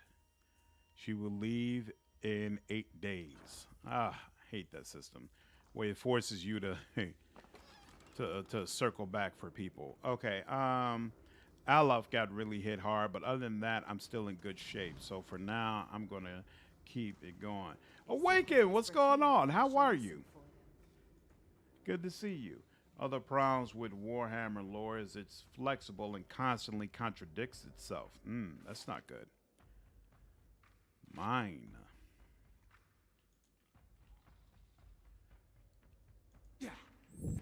Oh, there's really only 2. Excellent. Okay, cool. You're frozen. You're frozen. Yep. Come on. Finish that. Delicious. And there was the Age of Ward. Not for Rogue Trader, no. Got you. Okay. So it looks like I'm gonna have to get used to doing some reading. That's fine. I got no problems with it. Whoa. All I did was pick up a horn. The world around you blurs and fades to black. When your vision returns, you find yourself in a small wooden hut, its interior dimly lit by the embers in a nearby fire pit. You're wearing mail armor, several sizes too large for you, and clutched in your hands is the ivory horn of some sea creature, one end sharpened to a point. What are we going to do, Garrod? Your sister, Katha, huddles near you, her wide eyes fixated on the hut's door, which has been barred shut. The door shudders and splinters beneath heavy blows coming from the other side. Enraged growling can be heard just beyond the door. All at once, the world halts around you. The pounding stops. Wooden splinters from the door hang suspended in the air. Cather no longer trembles, no longer breathes, her eyes fixed in place like a doll's. The wisp of essence you had followed to this point in the memory has dwindled to little more than a faint trail. However, you find by concentrating on what might have happened next, you are able to sense whether it truly did. Unbar the door and fling it wide open.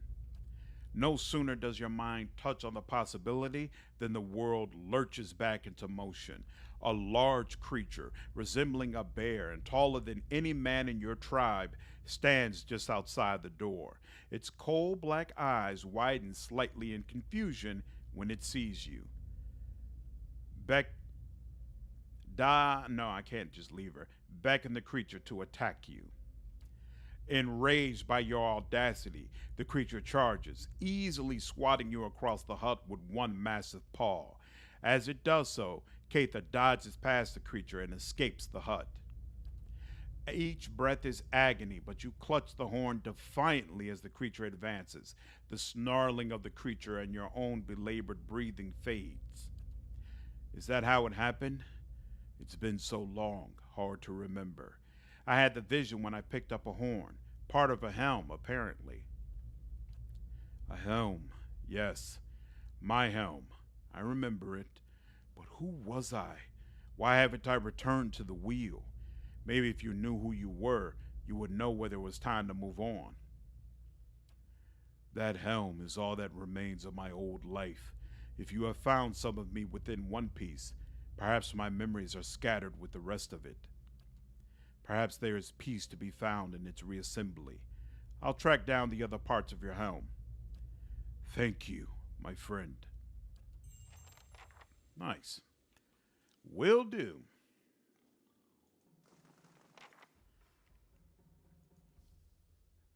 Gemstones glitter between the veins of iron ore.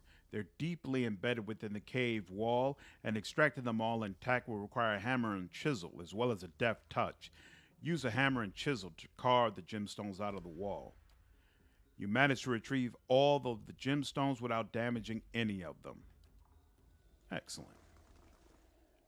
All you need to know about Rogue Trader. Rogue Traders are state-sponsored privateers and criminals. They build very diverse crews and do odd jobs around the galaxy. Yep, I picked that up from Owlcat's Twitter accounts about it.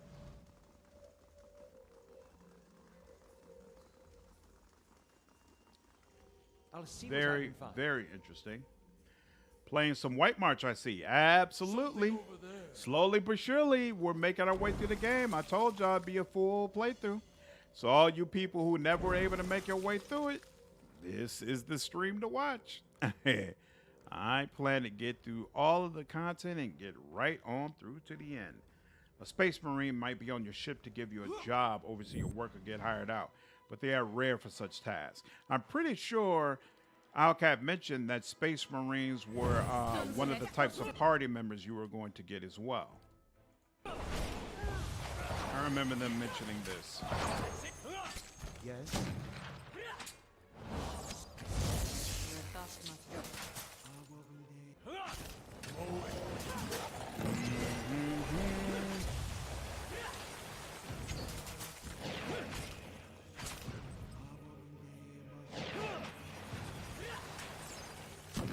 And there we go. Oh, that's right. I think the beam does crushing damage and it's not as effective against those elementals. I got to keep that in mind. Certainly. If you grab the Space Marine Codex, it'll give you a thorough look at the organization of Space Marine chapters, how Space Marines are created, but you won't get in-depth stories. Got you. Oh, this is where that those other stairs are where we could have come up from, but this is where we really need to go up. Okay, cool. That makes sense. That makes sense. With the Space Wolves, it makes sense. One might serve on your ship for a bunch of reasons. Same with the Eldar and the Sister. all three at the same time, much less so. But I believe they said you're going to have them as all as party members. But then again, of course, it's possible conflicts will occur that'll prevent you from being able to have them all at the same time.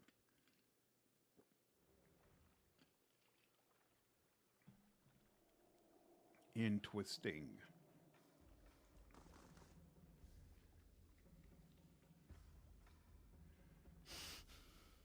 Fish. Sweat. Sulfur. The ogre matron sniffs at the air, her nostrils as wide and dark as two pistol barrels. Ah, her nose smells like my eyes see. I think I got the better deal in life. You approach the flames that Whisper clan with the stink of stalwart heavy upon you. You fill our halls with dreams of battle and bloodshed. A feral grimace parts the matron's teeth, yet even while her fingers clamp into fist, she watches you carefully. Why would I attack you? It was the Wolf with Many Mouths clan that attacked Stalwart. Matron Forgash's clan. But it's rare that you thin-skinned folk know the difference. And Stalwart. Her teeth lock back into a snarl. The villagers spy on our camps and spoil our hunts. They pick us off only to retreat behind their walls. Cold fury rumbles in her voice. Like a crack in the ice, they spread deeper into our lands with each waning moon. But we'll answer them blow for blow. She punctuates her words by ramming one meaty fist into the other. The villagers seek the White Forge. They're not after you. Yet they come with weapons in hand, and mark their passage with the blood of my kind. Wiry black hairs bristle along her arms and neck. And their strength fails, so they send you to carve a path through the fallen keep. A shiver runs through her thick flesh. Durgan's battery unsettles you. Of course it does. Her hot breath hisses between bared teeth. The other ogres growl and glare at you. Her mind boils with fear. It's the diseased carcass of a ruined civilization. It festers with restless spirits and rotten magics. I see. She roars and clutches her head with wide, long-fingered hands. Dreams. Hailstones falling like cannonballs from the ramparts. A frozen gale screeching through the tower door. Her nails plow trenches through her ropey hair and raise a spot of crimson from her scalp. Finally, her growls subside and her breathing slows. She looks back at you with bloodshot eyes. My dreams drove me to found this clan. Now my dreams tell me that Stalwart's ambition will destroy us. Intellect. Stalwart's barely surviving. The last thing they want is further trouble with you or anyone else. The dreams show me a heap of rubble atop their village. Yet why would they send you? She slits her eyes, scraping her leathery neck with plate-thick fingernails. I heard another adventuring company, members of the Leaden Key, crossed your path. I'm looking for anything they might have found. The Night Winds whispered this name to me. They found us clubs and cannons ready. As for what we found on them... She sighs. Heavy plums gust from her nostrils. I've more trust in you than those villagers. Or the next pack of fools they call here. She scratches her head, and the rough sound is like the scraping of an iron file. High praise indeed. I'll give you my blessing.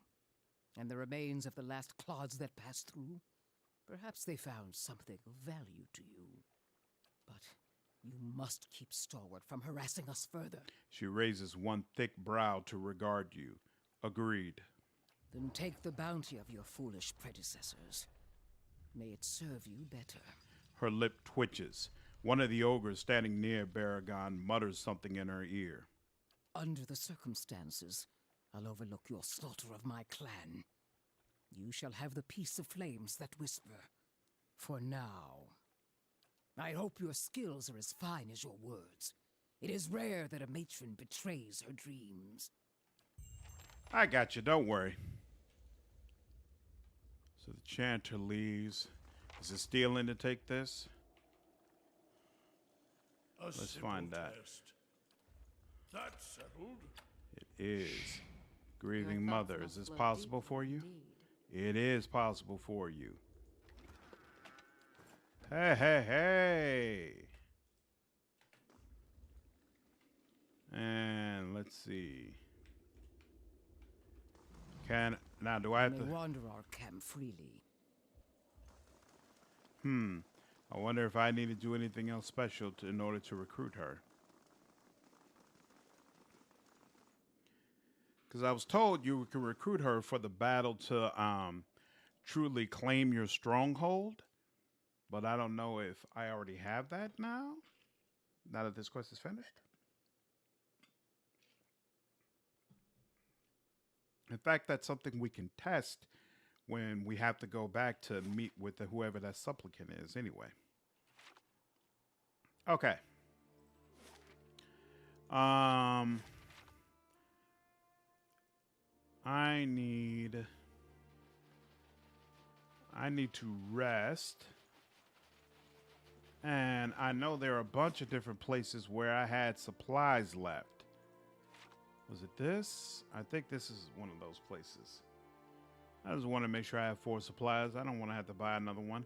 But if it's not here, then we'll just rest and move on. Problem is, Sisters of Battle Religion kind of says they need to cleanse Xenos of their sin. Nope, it's not here, so we'll just rest. I guess I'll keep it at Wilder. But killing them, so you're going to have to send them into the timeout corner a lot. Can Sisters of Battle engage in romance? Or do they take some sort of vow of celibacy? You find yourself back in the space inside the grieving mother's mind. It is familiar this time. And even though you feel you have seen countless births from this vantage point, something fills you with unease. The sky is darkened, and the mist has risen from the forest to hem you in. You are trapped. You hear something. The sound is strange, dissonant, like warping metal. You grit your teeth against the noise, and yet, as it rises, the eerie melody drives the numbness from your limbs and clears a space in the mist. Focus on the chimes.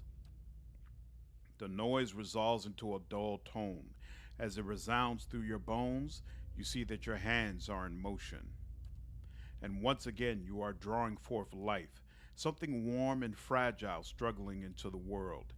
The scene feels familiar, a moment you have lived and dreamed 1,000 times before. And yet, something ominous gnaws at the edges. Focus on the woman's cries. The woman should be in pain, the natural pain of childbirth. You know this, but it is faint, distant, and you realize that you're soothing the pain with your mind, smoothing out the eddies of pain and relaxing her thoughts just enough so that she can still push from within, push the child forth. You are taking that pain onto yourself, but the pain has layers. One is a pressure, a familiar, welcoming pain, and the other is a razor at your consciousness, more recent than this memory.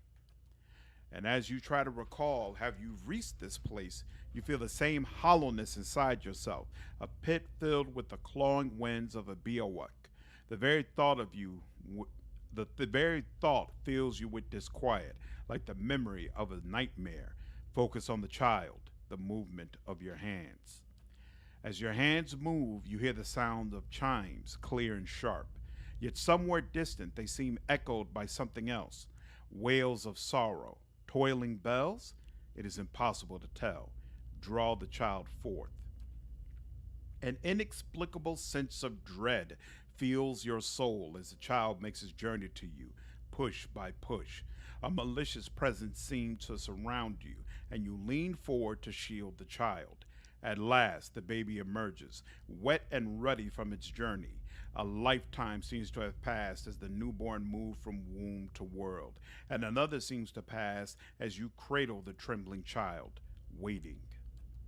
The child cries out, its cry full of life, full of soul, the chime echoing in its thoughts, filling it with its welcome. The soul is blurred at the edges, as if you are viewing a soul from within a soul, but it is there. It is alive. The woman before you is weeping, and at her first cry, her hands reach out for it. Surrender the child. You surrender the child to her, something you have done many times before, and as your hands move, the dull clangor sounds, and you feel a weight hanging from your wrist. You look down and see bones, tiny and malformed, hanging from a string around your wrist. They're heavier than they should be, and as they clink together, they make a noise like funeral bells. The mother is too intent upon her newborn to pay you any heed, and so you hide your wrist behind your back. She need never know, can't ever know. As you hide the bone chimes, you shiver in relief, with premonition at the chill wind that suddenly sweeps the plateau. Wake up. All right. Looks like we're ready to continue forward with Grieving Mother, but we'll do that later. I want to go ahead and head to the next place so we can continue clearing this stuff out. And let me check this real quick. Hold on. Yep, that's good. Nothing new to report. Sagani has finished with the supplicant. And yep, still 8 days on this. So no, stop. Yep, Long Watch Falls. There we go. Watch you on my PS4 and it shut off because I forgot it was timed if I didn't do anything. No problem. They're nuns married to their god. Oh, okay, so they're literally considered nuns. That's interesting. That's a writer-based thing, but typically no. I believe the Adepta Sororita are married to their job. Normally, Sister and Space Marines don't have romantic relationships. Also, both groups do not have romantic relationships. That's interesting. You know, now that I think about it, there isn't anything that says they can. And I have at least one book that is heavily implied a sister was experienced. Interesting. So it's basically up to Alcat then. And they probably will make her romantically available since they love doing romances. And I love playing through them, so I appreciate it about them. Even though, while I think the romances in Wrath of the Righteous are quality, I don't think any of them match up to the best romance in Kingmaker, where you go after the nymph. That was just absolutely fantastic.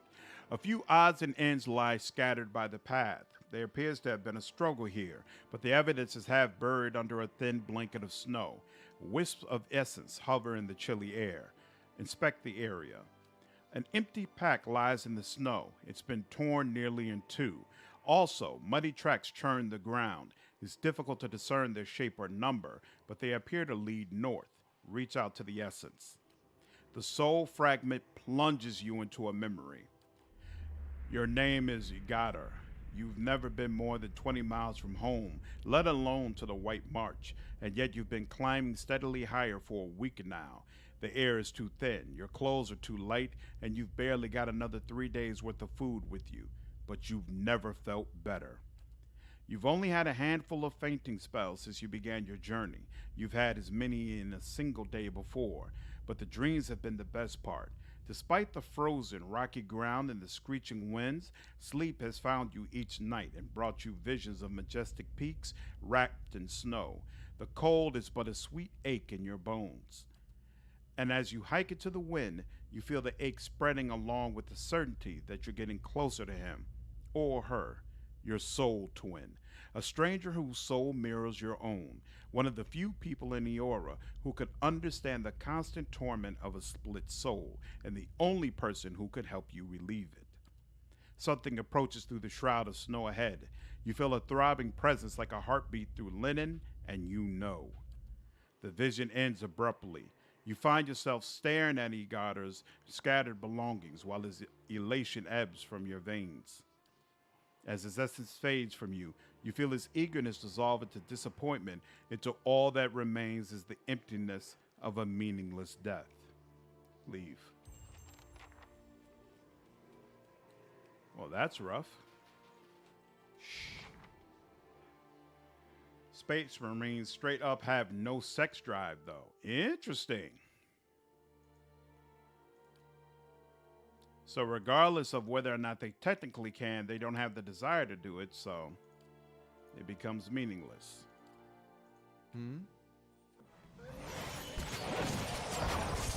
Good Lord. Is all that really necessary?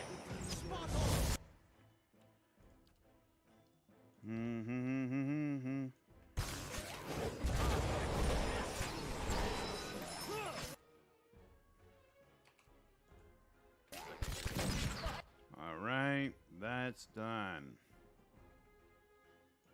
Yeah, I guess we'll deal with you. Actually, here, yep, you. And then she would have to walk further to deal with him. No, not that. Here, yep. Actually, we'll also connect with you. Yes.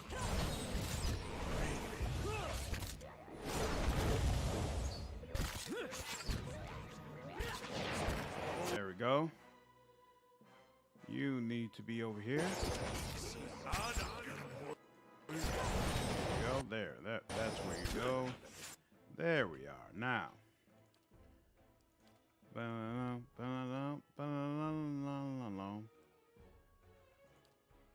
Yes. Ignition.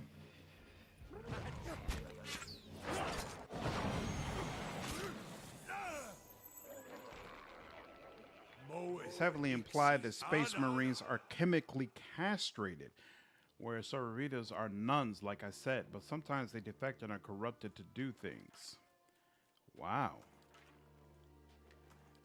What is the point of chemically castrating them? Tubs of stiff, frozen mud rise from the ground, and warm air buffets your face as you peer into them. You see shiny, jagged shards inside. Slowly now. What's this? Has arrived. He has nearly set up on by brigands, but okay, another prestigious visitor. Oh, wait.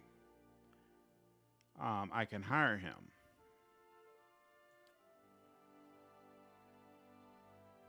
Or does he just give that boost while he's here? Maybe he just gives that boost while he's here. Interesting.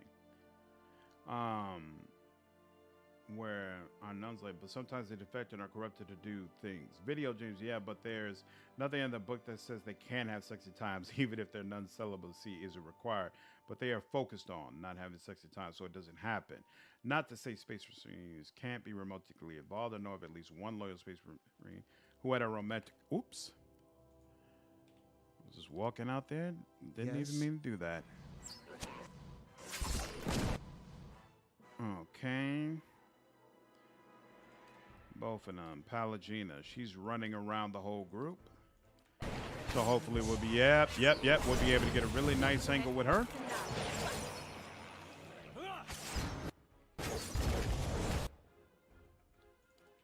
Now, you do that, and then you, once that's done, do that.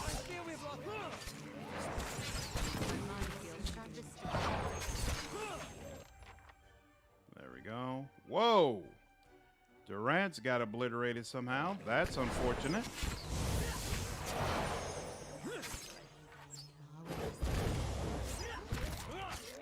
Really, I can't. It's Loken. So then I take it that Warhammer has really popular and signature characters, like the same way like Sela is for Pathfinder? Certainly. Ooh, this looks like some sort of wide open area. That's interesting. Hot springs, okay. Another Redfin. I really do not like these guys. Yes.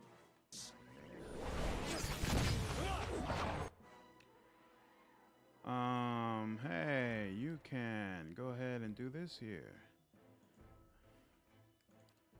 And he can go ahead and do that there.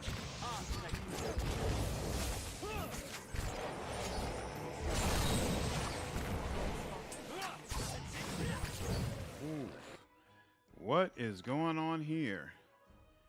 That is strange, the way my people just got obliterated like that.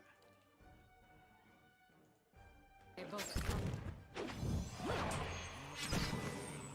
Is he okay? I was about to say, is he immune to being paralyzed? Like, what's the problem? And here, he's almost about to not be paralyzed again, so let's do it again to him. Whoa. Okay, the brood mother is apparently no joke. Let's go all the way with this chick. No, don't let him do that. I no longer Seriously?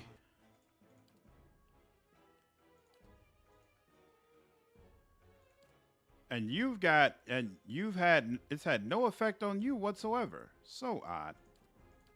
Does this help? There we go. Thank you. Your And thoughts. now you, Freezer. Thank you. Sheesh, that was no joke. She almost obliterated my whole damn party. And now Durant has a bunch of damn injuries on him too. Good Lord. Margaren's fire casts light in dark places. Pick that up. Ooh, we got his journal. Do I need to actually read his journal? Hold on. Stuff. And his better half. Okay, I did need to read his journal. Who did you guys romance in Witcher 3? I went with Trish my first playthrough. She says it's a lot more fun than Yennefer. I love Yennefer.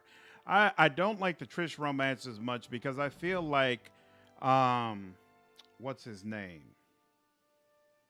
Crap, what is the witch's name? Geralt. I feel like Geralt treats Trish like trash in the first two games, really.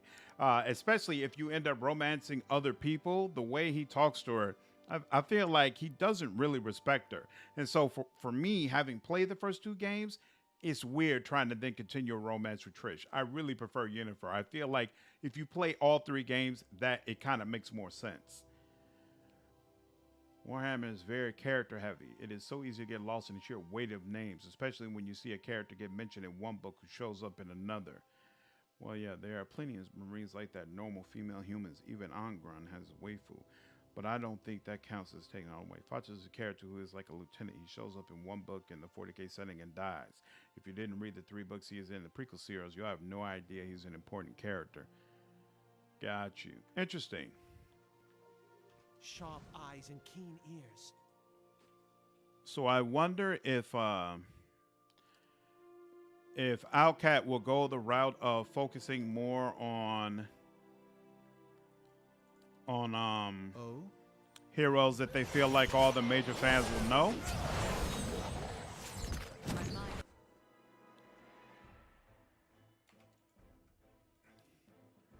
Or make it all new people. Because I didn't hear anybody say that they already knew who those characters were that they announced as party members. So it seems like they're going with all new folks, at least for the ones who are directly a part of your team.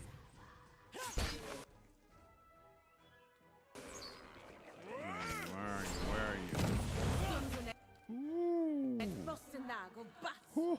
you? That was beautiful. Absolutely beautiful. Sharp eyes and keen ears. You brush the cloak of steam away from the pool you think you see, but no, it's just bubble rolling up in the depths. The pool is empty. I shall be discreet. Well, wait, isn't that it? Isn't that all the pools you can? Oh, is there a pool down there that I didn't even? Whoops, my bad. Looking into the third pool, you see something round and iridescent resting on the bottom. Take it. You reach in, your flesh tingling in the warm water, and pull the spear out. It's heavier than it looked, and its smooth, pearlescent surface shines as you turn it. You stick it into your pack. You know what? Now that I think about it, I don't care about Aloth burning through his powers.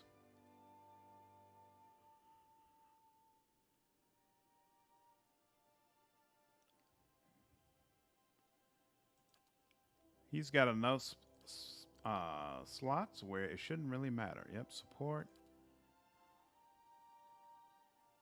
Oh, he's not really built for healing. He's built for support.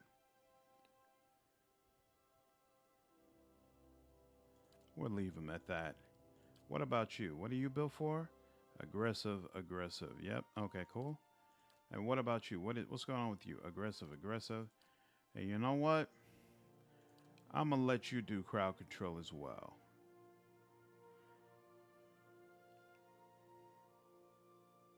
You know, now I'm going to focus him on damage. You can go, I'm going to focus him on crowd control. You can just go for straight damage. And then I only have to manage him. I think by now they're strong enough where we should be able to, this should be able to work. Okay. So it looks like about half the area is done. Silence surrounds me. Whoa. There's somebody around us, apparently.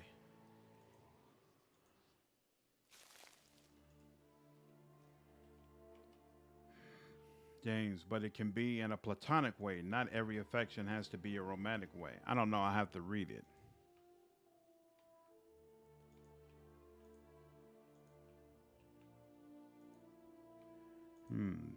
Bitter spirit. They're all new. Okay.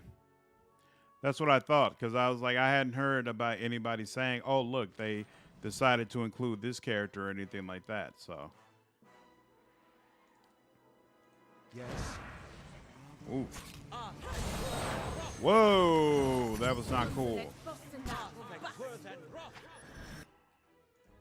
You. Yep. Everybody attack that one, because I know you are absolutely brutal if you want to be. Palagina, you work for me.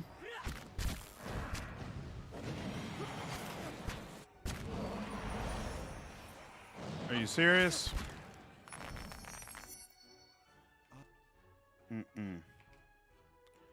All of you. Where is it? Here we go. Yep, the Spectre. Why are you getting so close to it? Oops. You.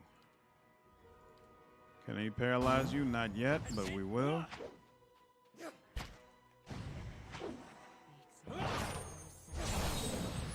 Oh yeah, oh yeah, oh yeah. Yep, much better. A lot is automatically using all of his little abilities. This will work for me. See, now he has enough slots where I feel comfortable with it. Before, he was burning through his slots and I couldn't do it. This tower looks like it was carved from the stone of the cliff. The entrance is collapsed and sealed with ice, but you imagine that it commands an impressive view of the valley below. Alcap might reference pre-existing characters, but the cast will most definitely be original. I'd bet my hat on it. Okay, interesting. So it's not quite like Pathfinder where you could just, where you feel like they would just dive into an existing storyline and then use the same characters that everybody knows from that storyline. The cliffside plunges for 1,000 feet to the valley below. Starwater is barely a speck amongst the trees in the distance.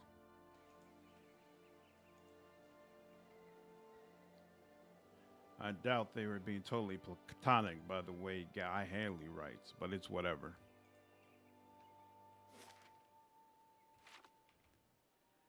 I think I saw enemies up here, right? Oof.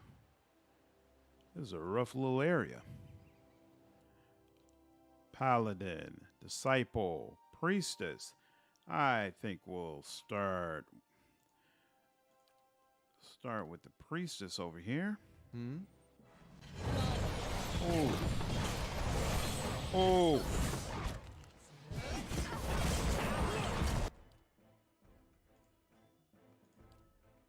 Absolutely brutal. Oh. Wow.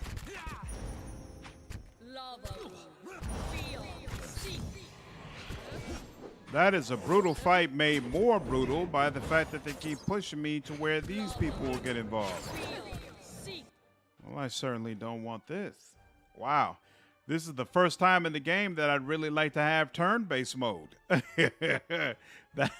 That fight looks like it's going to be absolutely brutal. But you know what? Okay, it starts with I need to paralyze that monk. That monk is going to push people around and draw in that other group. And there's no way we can handle both groups at the same times. Most named characters wouldn't make a lot of sense to be with you. Are they all Wilder, right? Primordial Spirit, Vessel, Beast. Yeah. So they're all Wilder. We want that. Vicious war criminal has arrived, seeking employment. Whoa. Why am I missing one of my...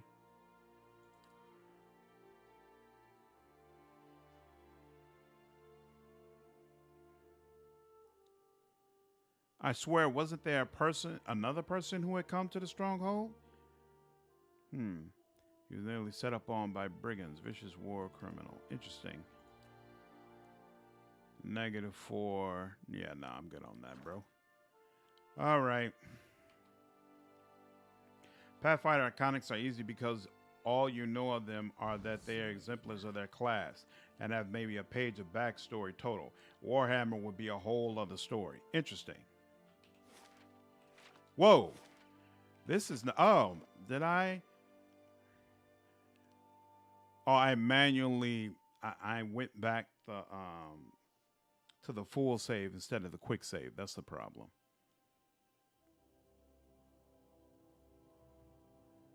Oh, crap. And then I did another quick save. Are you serious? No, it can't be that bad. There's only one quick save slot?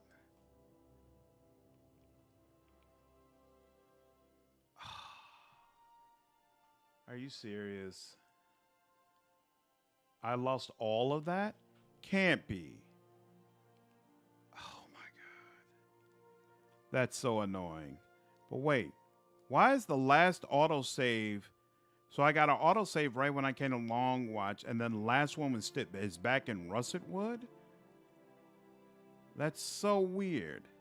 Right, because this is all the way back at the beginning. That's so weird that there's no... All those quests I progressed, there's no autosave for any of that. All right. Is what it is. We got to go back through it. That is annoying as hell. Actually, you know what? I'm going to start with what's new. So I'm going to start by going over this way. Man, that's annoying. Let's turn back on his stuff. Save that. You. Damage. Save that. He support. Actually, I feel like... I kind of feel... I wish they had something that was support and healing. Like, that's really what he needs. A support and healing AI. All right. Hey. Why are they all just... Come on now. Why are they all just walking out there? Get to attacking something. Mind feels sharp as...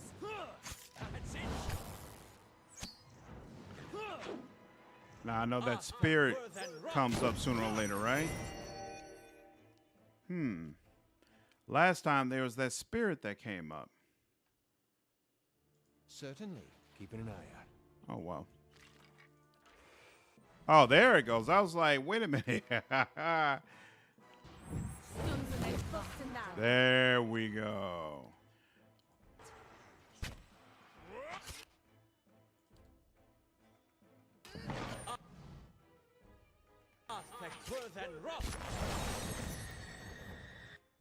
Okay.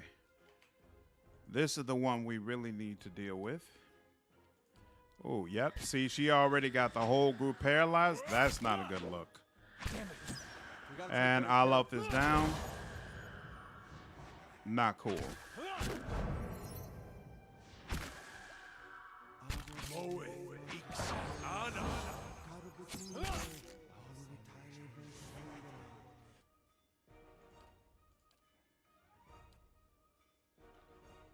She. The wind feels near. Finally, she's paralyzed. Kind of stuck over here. There we go. Good lord. That was brutal.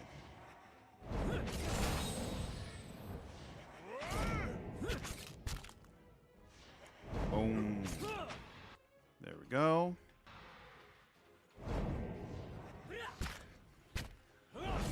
So Warhammer would be a whole nother story. So those Warhammer characters have a much greater degree of backstory.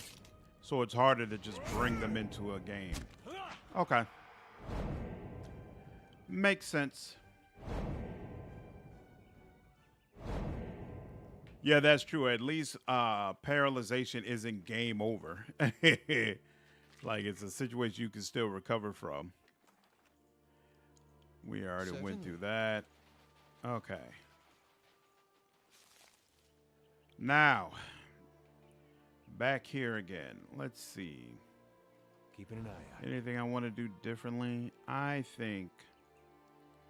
So we can see him from over here, right? But can we actually Your do thoughts anything? must flow deeply indeed. Right, yeah, no. We gotta come up here. So let's come up here.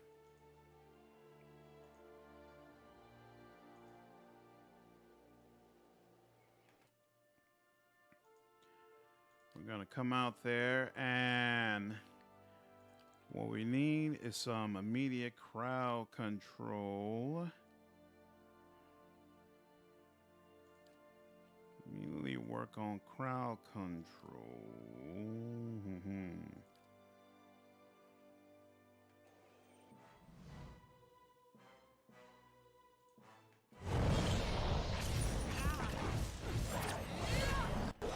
All right.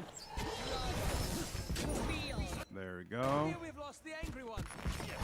Wow. Durant's went down like a sack of potatoes immediately. I feel like I'm under-leveled for this. Am I? That shouldn't be the case, right? I feel like I'm getting obliterated way too easily. Hold on. I'm getting the sense this is something you have to... Oh, that's right. There's like a White March 1 and a White March 2. And I think some quest you get... Right. Okay. So I am level 10. This is a level 13 quest. That's why I'm being affected by it. That's why. All right. We're going to chill on that. We'll come back to that in White March 2. I bet you this whole area is kind of over-leveled, actually. That's probably why I was having so many problems with the other fight.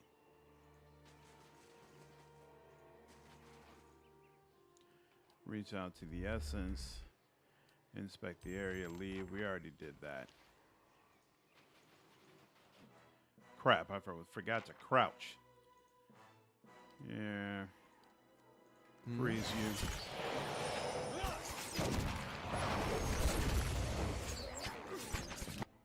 I wonder... I hate that you can't see the levels for any of these people, because now I'm wondering what the level of these guys is. I bet you this whole area is considered like... Oof. Yeah. This whole area is considered like a high level. That's fine. That and some of them are absurdly powerful. Like Ephraim Stern can take out major armors solo. Or this Ultramarine just plot armors his way through everything. Hey, Brainslav, what's going on? How are you, man? Glad you're able to join the stream. It is a super hard fight. Okay. Yeah. We will come back.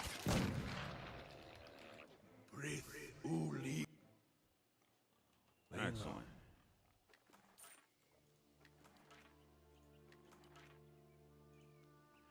tubs of stiff. Right. Okay, I already read all that stuff. Certainly. Find the thermal pair. Okay, so last time it was there, but I think it was because I missed that pool. All right, so there's that brood mother we would have to deal with. Sure, I'll give it another go. Why not? Why not? Why not? Why not? Give it one more go.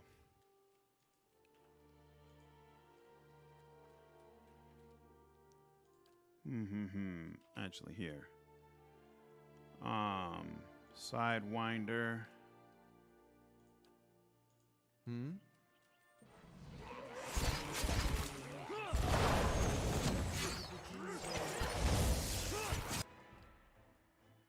How's she getting up to?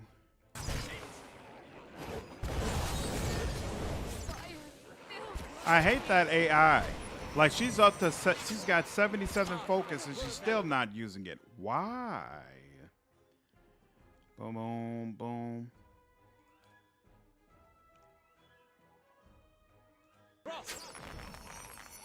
Ooh, how close? I wonder how close does he have to be to use that freaking power? That was a mistake. That was a...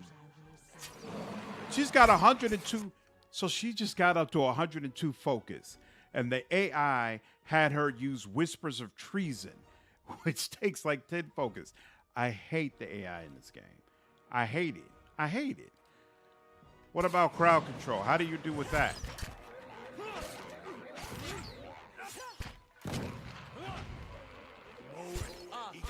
Princess, what's going on? How are you? Kind of scary when the tank takes 80% of damage in 3 seconds. Yeah. It's no joke. It's no joke. And I'm probably, you know, it's not only a level issue, but I probably need to be more optimized before I do this content. But I'm here. And I've already completed it once, so I refuse to back down now. But that brood mother, whoo, I'm not looking forward to her. All right, you. Freeze him. Your thoughts must be... That's a sidewinder. The brood mother, okay. You know what? We're gonna, how does this work? Yeah, okay, cool. Yeah, we're gonna do that.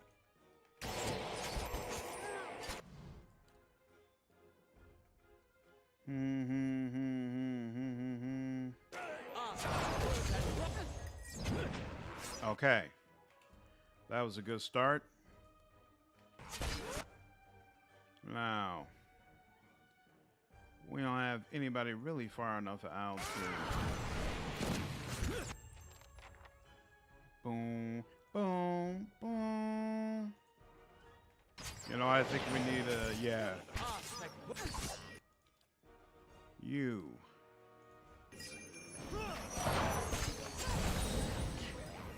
Is that going to work? Yes, okay. Paralyzed. Do not allow her to just rip us apart for as long as she likes. Okay, cool. We're going to put this on. In fact, we're going to put it on Pallegina. And you keep attacking until you can do something similar. Now you come up over here. There you go. You. Oh, no. Are you kidding me? Oh, I didn't even realize Edder's down. Oh, that's not good.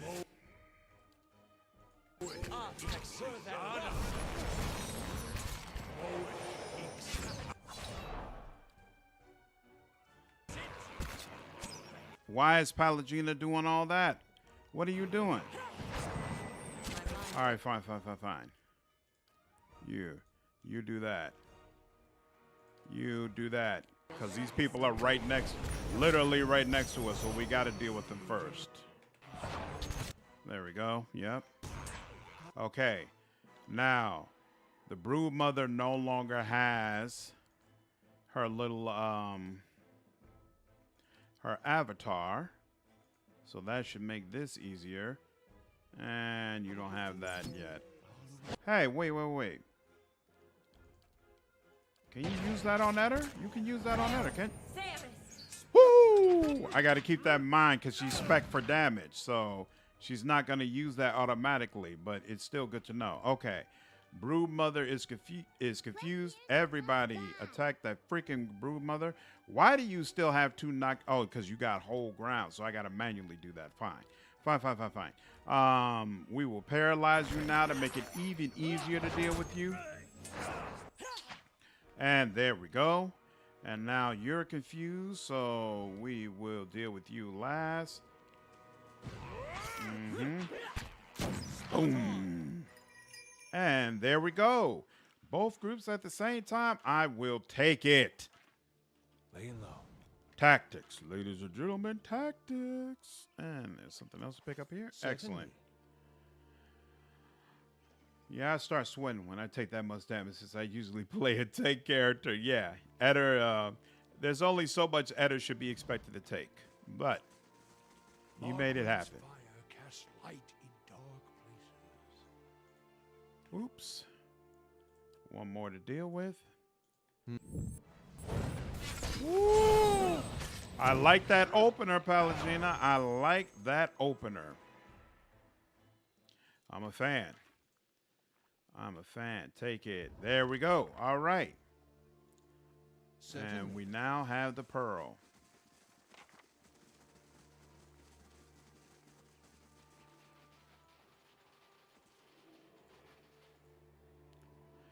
You feel someone nudge the small of your back. You turn around. No one's standing there, but you feel it again. Something is moving in your pack. You open your pack and hear a soft burbling sound. As you rummage through your belongings, something slick brushes your hand. It's a baby Lagafeth. It watches you with benign curiosity, eggshell fragments still stuck to its body. You're the first person it saw. It's going to think you're its papa now. That little 4-armed fish baby is your son. And her babes, I couldn't be happier for you. That's hilarious. Awesome. All right. Go ahead and save here. I just micro my spell catchers. I don't trust AI. Yeah. And that's clearly what I'm going to have to do in some of these really tough fights. But I would prefer if I didn't have to do it all the time. Let's see. Stay on here. Stay here. I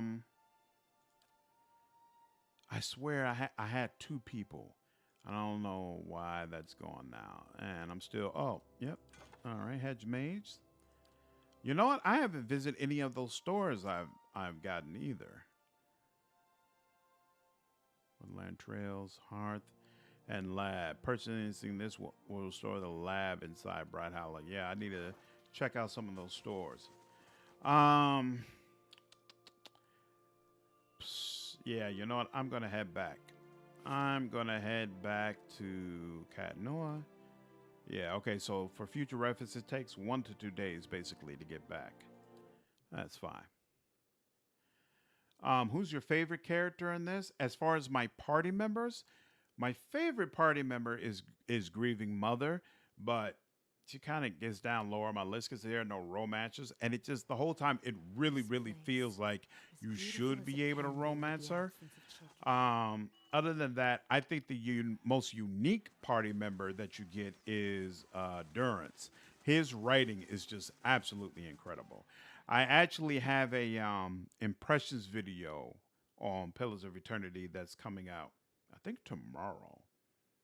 Yeah, I think tomorrow is when that video comes out. It's either tomorrow or the day after tomorrow. So you'll be able to hear my thoughts in full there.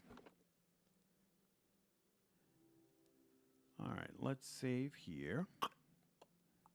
Boom, doom. And talk to you. What do you need? I'm Gata. I'm a researcher in the field of animancy. I could use some assistance if you're willing to hear me out. Very well, let's hear it. You call your allies together and motion for the petitioner to step forward.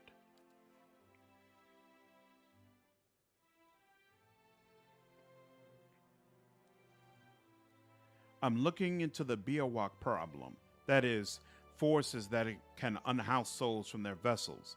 I'm trying to develop some kind of defense to protect people against these forces. The trouble is, investigating what unhouses souls in the first place requires, well, souls.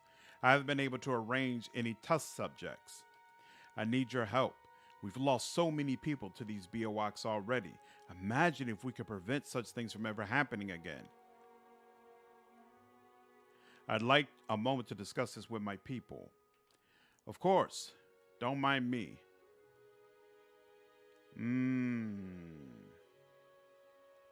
Do I want Aloth to put a stop to this? Not really. I agree. I've been attacked by a Biowak and I didn't enjoy it, so no. Perhaps you can use something other than Kith for these tests. I'd be willing to try using alternate subjects if you have a suggestion. There are vessels in the Eastern Wood. Can't you use them? Yes, but working with vessels can be dangerous. Oh, well, I'm definitely not letting go of Vetter. Give 2,000. Hire some muscle. That ought to help. It certainly will. Thank you. I'll put the money to good use. With a good team, I'm sure we can gather a few subjects. A cure can't be far away. Okay. So now I've done that. Let's also camp. And then I'll take the... Do I want +3 might or +3 intellect? Ooh, or +2 mechanics. No, we're going to go with +3 might. We'll do that. All right. Now we're all fully rested. What's this now? Getting to leave stronghold. All right, there's a small group of mercenaries joining to round up vessels from Heritage Hill. That's fine. And I'm still working on this, right? 13 hours. All right, let's see if the ogres join me now in my defense of the stronghold. Or if anything else. Oh, wait, you know what? I might have to turn that quest in at Stalwart Village first before they've officially joined me. So you know what? We'll go ahead and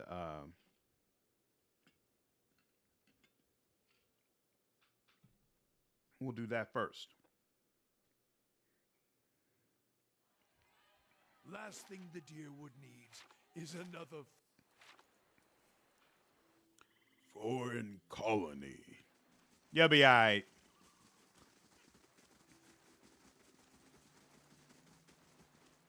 Okay. Accept. White March. And we'll go back to Stalwart Village. And then I think we got 2 or 3 quests we can turn in.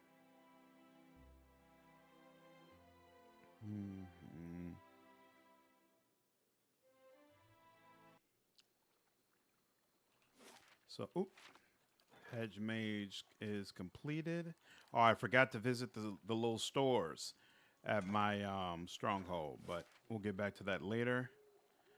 Okay, yep. Temple of Andra. We got a quest here to deal with.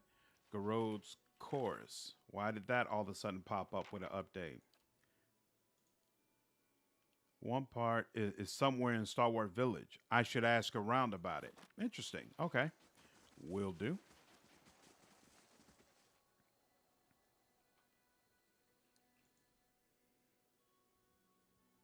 Let's see what these people have to say for themselves.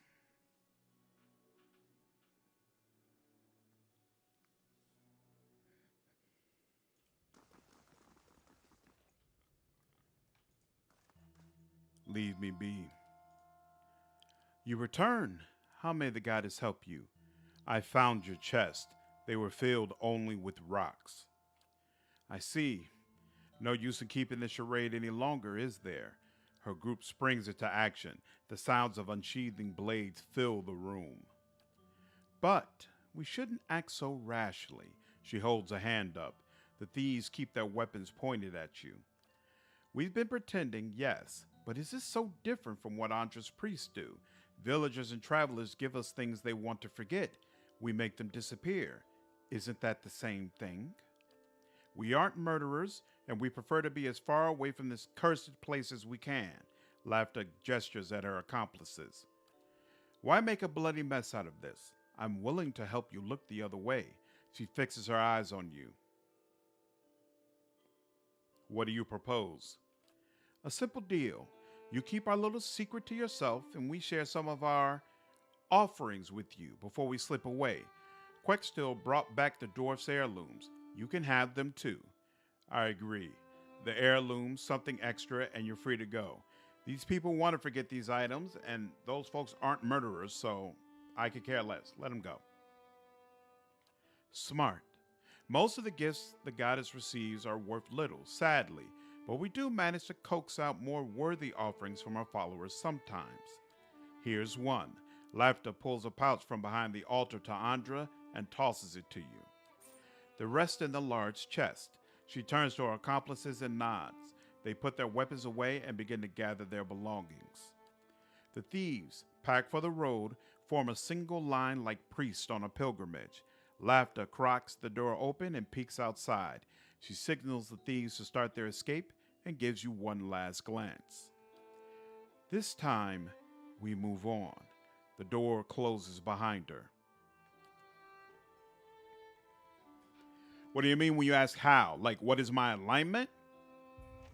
I guess neutral good. Like, he's not necessarily against doing rough and tumble things, but Nice and we're also not the type to just run around killing people for no reason. You know? He kind of just does what makes sense.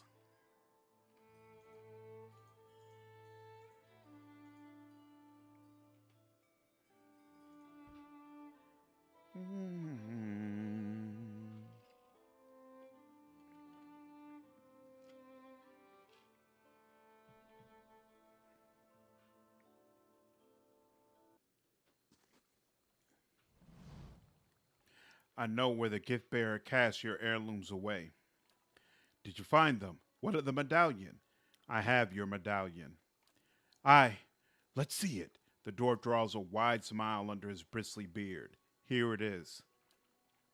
Okran takes the medallion gingerly in his palms, taking care not to smudge it with his dirty fingertips. Yes, it's her medallion. He smiles and manages to pull his attention back to you. You've done good here today, I swear. If I had a kingdom's treasure to give you in return, I also found your armor. I don't need it. Don't know what I'd do with it, he nods. Keep it. More luck to you. He turns around and walks away, looking not at the path ahead, but at the precious heirloom clenched in his hands. Even so, the stride of his short legs seems filled with confidence.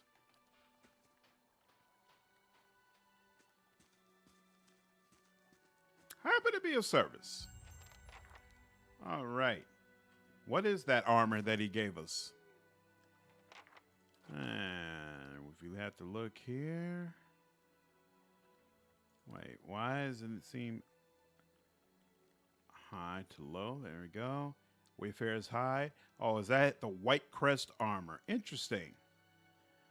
Yeah, I think it's almost about time for me to go back through all the items I have again and determine what are some that I should be equipping. I hope you've had some luck, and do take care with that device. Guess I haven't done that quest so well. I still don't know what's supposed to be up with this quest. I know there's something weird in this Fisher hut, but nothing's coming up yet. Or maybe that's White March 2. Maybe it's not until White March 2 where something happens over here. Nice and quiet. All right. Yep. Still nothing to do. Okay. So we need to... Oh, we can go to the mayor's house, turn in that quest. And maybe it was the vendor who asked for help with the pearl. Temple, yeah. Let's go over to you. Were you the one who needed me, who asked me to go get one of those pearls for you? Let's see.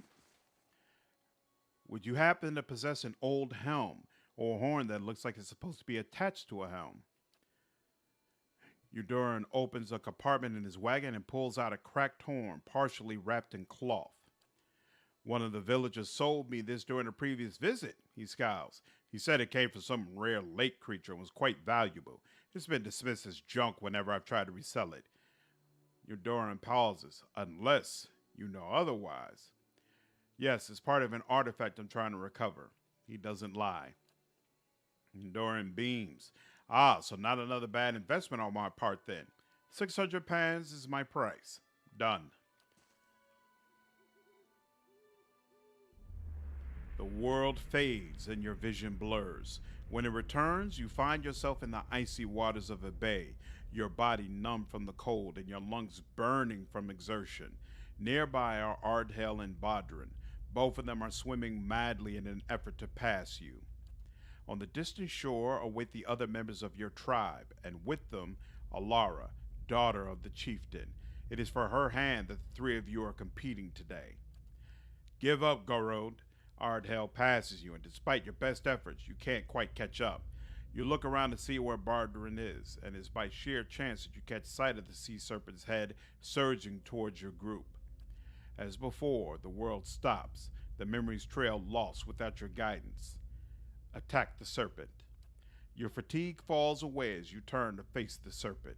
It charges you, its jaws wide, its foot-long teeth flashing in the sunlight. At the last moment, you dodge to the side as its jaws snap shut. Your hair too slow, and one of the serpent's horns tears open your forearm to the bone. You grit your teeth against the sudden pain and wrap your arms around the serpent's neck before it can turn around. It thrashes and rolls wildly, trying to throw you off.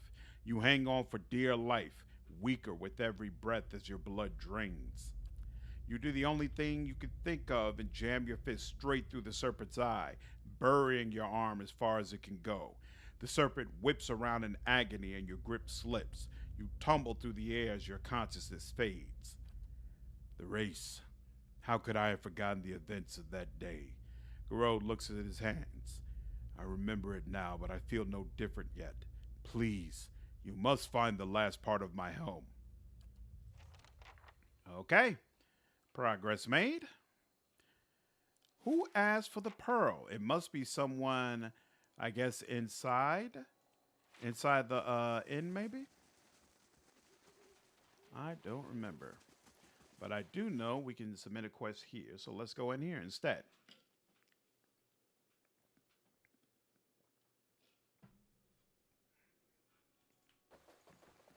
Watch yourself on the mountain. In these lean times, everything looks like prey to something. Butcher, what's going on? How are you doing? Glad you're able to join the stream. I found this wolf of yours. I see. Is it done? Is he dead? You didn't tell me I'd have to kill a druid. I did not, and I'm sorry for it. I feared you might balk at the task if you knew what Soldrin had once been. You have to understand. To think my son capable of what he did, that was not Soldrin. The beast devoured my boy. And so, you did the right thing. Wait, your son? Yes. He was my son. It was a cruel trick of the gods to give him a gift that brought him such joy and then to twist it. I'm sorry I couldn't get through to him. He was long gone.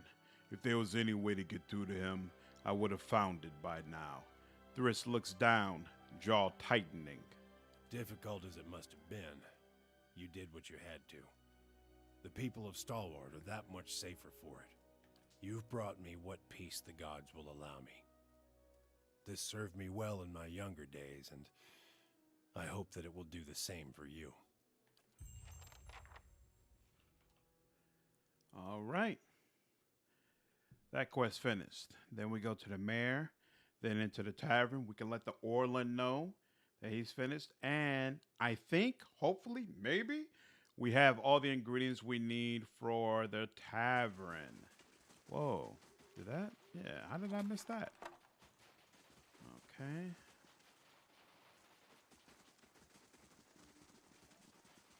Do I have anything for you? Haha! The thermal pear you saw was really a Lagofeth egg. The little creature sticks his head out of your pack and looks at Teodor with bulging blue eyes. His jaw flaps silently for a few seconds. I've never seen one so small, but the little fellow looks downright tame. He scratches his head. How about I buy it from you? The performers that pass through would take an interest in something like this. He bends down to look at the squirming Lagafeth. Don't do it. Ah, ha, ha, ha. All right, Eder. No, I'm keeping him. Whatever you say. Just watch your fingers when he gets big. I'm still looking for someone to take care of those dangerous folk roaming the area, if you're up for it. Leave. Very well. All right. Did that for him. And now let's go in here. I don't remember this part of the game anymore. My last playthrough was in 2017. They must explain it. Yep. Me too. I've played this game before, but it was years ago, and it was before I had a channel. So I didn't really play it with the mindset of a reviewer. So I'm going back to kind of not only play it, but also kind of assess it and think about how it really stacks up compared to other RPGs that I've really enjoyed. Find anything? Not yet. I don't have anything for her yet. Katie, I already talked to. That's stealing. That's why I didn't do anything with that. Back to warm your hands, eh? What can I do for you? Found the ingredients you asked for. This particular section is the White March. So it's DLC for the game. It's not the actual base game. I don't remember them when the DLC came out. I assume it was out by 2017, but might not have been. Still say a little hardship ought to put some sense into that man. But if you're set on giving him a hand, so be it. Give that here. There. Get him to down that and he'll be right as rain. And you can tell him he owes you one. I would have let him stew for at least a year or so. Thank you. And then we can also go to that Orland. It's the Nancy Drew Sheriff. Any progress with Devala? She said you agreed to your indenture and that you killed a boy in your escape. And I thought you were going to get rid of Devala, not sell me out to her. He takes a deep breath, but his eyes are still focused on you. What she said is true. I had a gambling problem when I was younger. I've paid 7 years of my life for it. I won't pay any more. As for the boy, I didn't want to hurt him. But he saw me as I was sneaking out of the stockade. His shoulders go limp and his gaze distant at the memory. He shakes his head. I wish it had gone differently. But I'd do it again. Anything to keep from getting sent back to that place. He looks at you again, backing away. Came out 2015. Okay, cool. So yeah, the DLC would have been out at that time. So we're in White March 1. I think there's also a White March 2, but we haven't done that. And in fact, we haven't even gone to Durgan's Battery yet either, which I believe is really the area where when you finish it, that's the end of White March 1. I've already killed her. Oh, thank the gods. Every last one of them. I never thought I'd see this day. And thank you most of all. Here, take this. And tell Hafric that he can keep the rest of the week's fee. I'm off.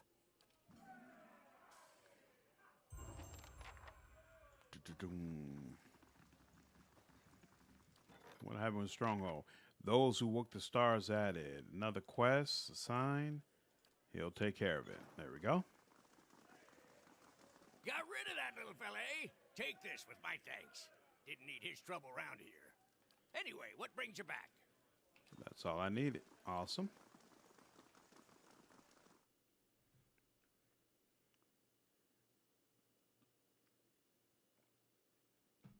So, I think for the barbarian, even though she's already given us her quest, I believe you can't do it. Do you take anything seriously?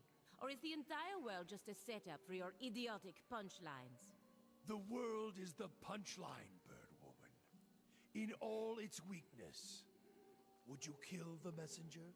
If he were as annoying as you, I'd consider it. That's awesome. I forgot what I was talking about. I lost my own train of thought. I love 2, but it kind of made 1 just seem like a setup for it, which I guess it is. Yeah, it essentially is. The thing I don't like about one is I honestly don't appreciate them putting quests that are clearly meant for two in one, like the bounty hunter quest that I clearly can't complete with my with my entire party getting wiped. I feel like just put those in two and make it a clean break. Like, why are you mixing it like that? So, but other than that, I'm good with it. You have to Oh. help me. Ugh, I can't stay like this. That's what I was saying. Even though the barbarian gave us her quest now, I believe that the Abbey of the Moon doesn't become available until White March 2, so we can't do anything with her yet. Give him the antidote. Here, Hofrick says this ought to do it. Really? Oh, Anta bless you. Give it here, please. Ugh, frothy. Hey, you did it. I can feel again. He prods at his forehead and sticks out his tongue. Oh, thank you. You're a saint among kith, and I owe you one, I know it. I would have ended up a leper. Averick never did have any sense of proportion. Hey, here. Now that my hands are working again, I've been stitching this together for a while. Least I can give you, really. And now I'm going to stand here and breathe for a little while. Enjoy. All right. Is this the correct house? It is. I can't do anything with that one yet. Can't do anything down there either. Taxes collected. Awesome. Okay. So once we turn this quest in, we'll head to Durgan's Battery. You've been busy since we last spoke. I want to thank you for what you've been doing for Stalwart. All right. You did right in parlaying with Baragon. Don't know that anyone else here is going to see it that way, but I thought you should know. All right. Guess we don't have to turn anything with her. So once you turn it in with the ogre, that quest is automatically done and you're good. Okay. So now we just need to head to Durgan's Battery. You know, Durance, Just because you you follow. need to literally consume everything you come across. The fire is a favor I grant to those I meet. It makes them stronger, or it ends them mercifully if not. The remaining unemptied beer steins of the Deerwood quake in fear. Here we go. Durgan's Battery awaits. Let's do it. Do you have the grieving mother on your team? In my entourage, few players have played this character. In other words, many find this character irritating. Personally, I really like her personal story. Yep, grieving mother is definitely here. I absolutely love her. In fact, she's the main reason why I really feel like this game should have romances. Like, to me, it's readily apparent, especially as a cipher, that you should be able to romance grieving mother, and it honestly feels a little. Oh, he's completing this question. I don't have to do anything for. It feels a little odd that you can't, honestly. So yeah, I'm a fan of grieving mother. So this is my main character. Then I have Eder, Aloth, grieving mother, Durance, and Palagina. It was really important to me that I used all the characters that I know are going to be available in Pillars of Eternity 2, so you can really feel that continuity. Yeah, and honestly, I don't understand why she's not in Pillars of Eternity 2. I kind of hate that, to be completely honest with you. Her and the woman whose soul is put into armor, who's like really vicious and cruel towards everybody you meet. Those are the main two where I'm like, I really wish they were in Pillars of Eternity 2, because I want them right back into my party. His lisp is cured. Yeah, absolutely. Though you were a Wrath of the Righteous player, you should be used to fighting stuff 2 times your level cap. This is true. This is true. I've become very, very accustomed to it. But I'm good with it in turn-based, where I can say, okay, we're going to take each turn to make sure we get the maximum amount that we can out of every opportunity. When it's real time with pause like this and we're just all going at it, nah, I want things on equal footing. Absolutely. But all right, It's been about 3 hours almost. I think that's about it. I don't want to go crazy with it this time. I didn't get much sleep yesterday as it is anyway. I hope all of you enjoyed the playthrough and that you had a good evening. Doris is such a lunatic. I love his writing the most out of all the party members. Like, once I get through with the game, I'm probably going to do a ranking of all the different party members that are available to you. And it'll give me an opportunity to talk about how incredible I really think he is. Like, just as someone who's played a lot of RPGs, the specific makeup of his character to me is so unique and really really nice. Even if you find him foul mouthed and awful, he's just still really fun to have around. But anyway, it's time for me to get to bed. Hey, it's time for me to go back to work. So, really enjoyed playing with you all. Hope you all like the stream. I am going to try to stream at least one more time this week. Definitely will not be Thursday, but either Friday or Saturday. I hope to join, get back on, and I'll be around at my usual time, 10 p.m. Central Standard Time. But until then, hope you all have an absolutely fantastic week and take care.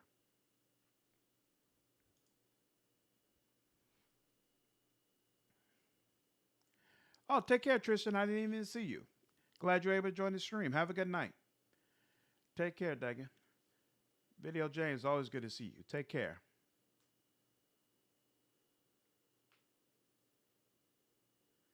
Yep, same here, Butcher. I really enjoy having romances in the games that I play. So, looking forward to seeing how that works in Avowed.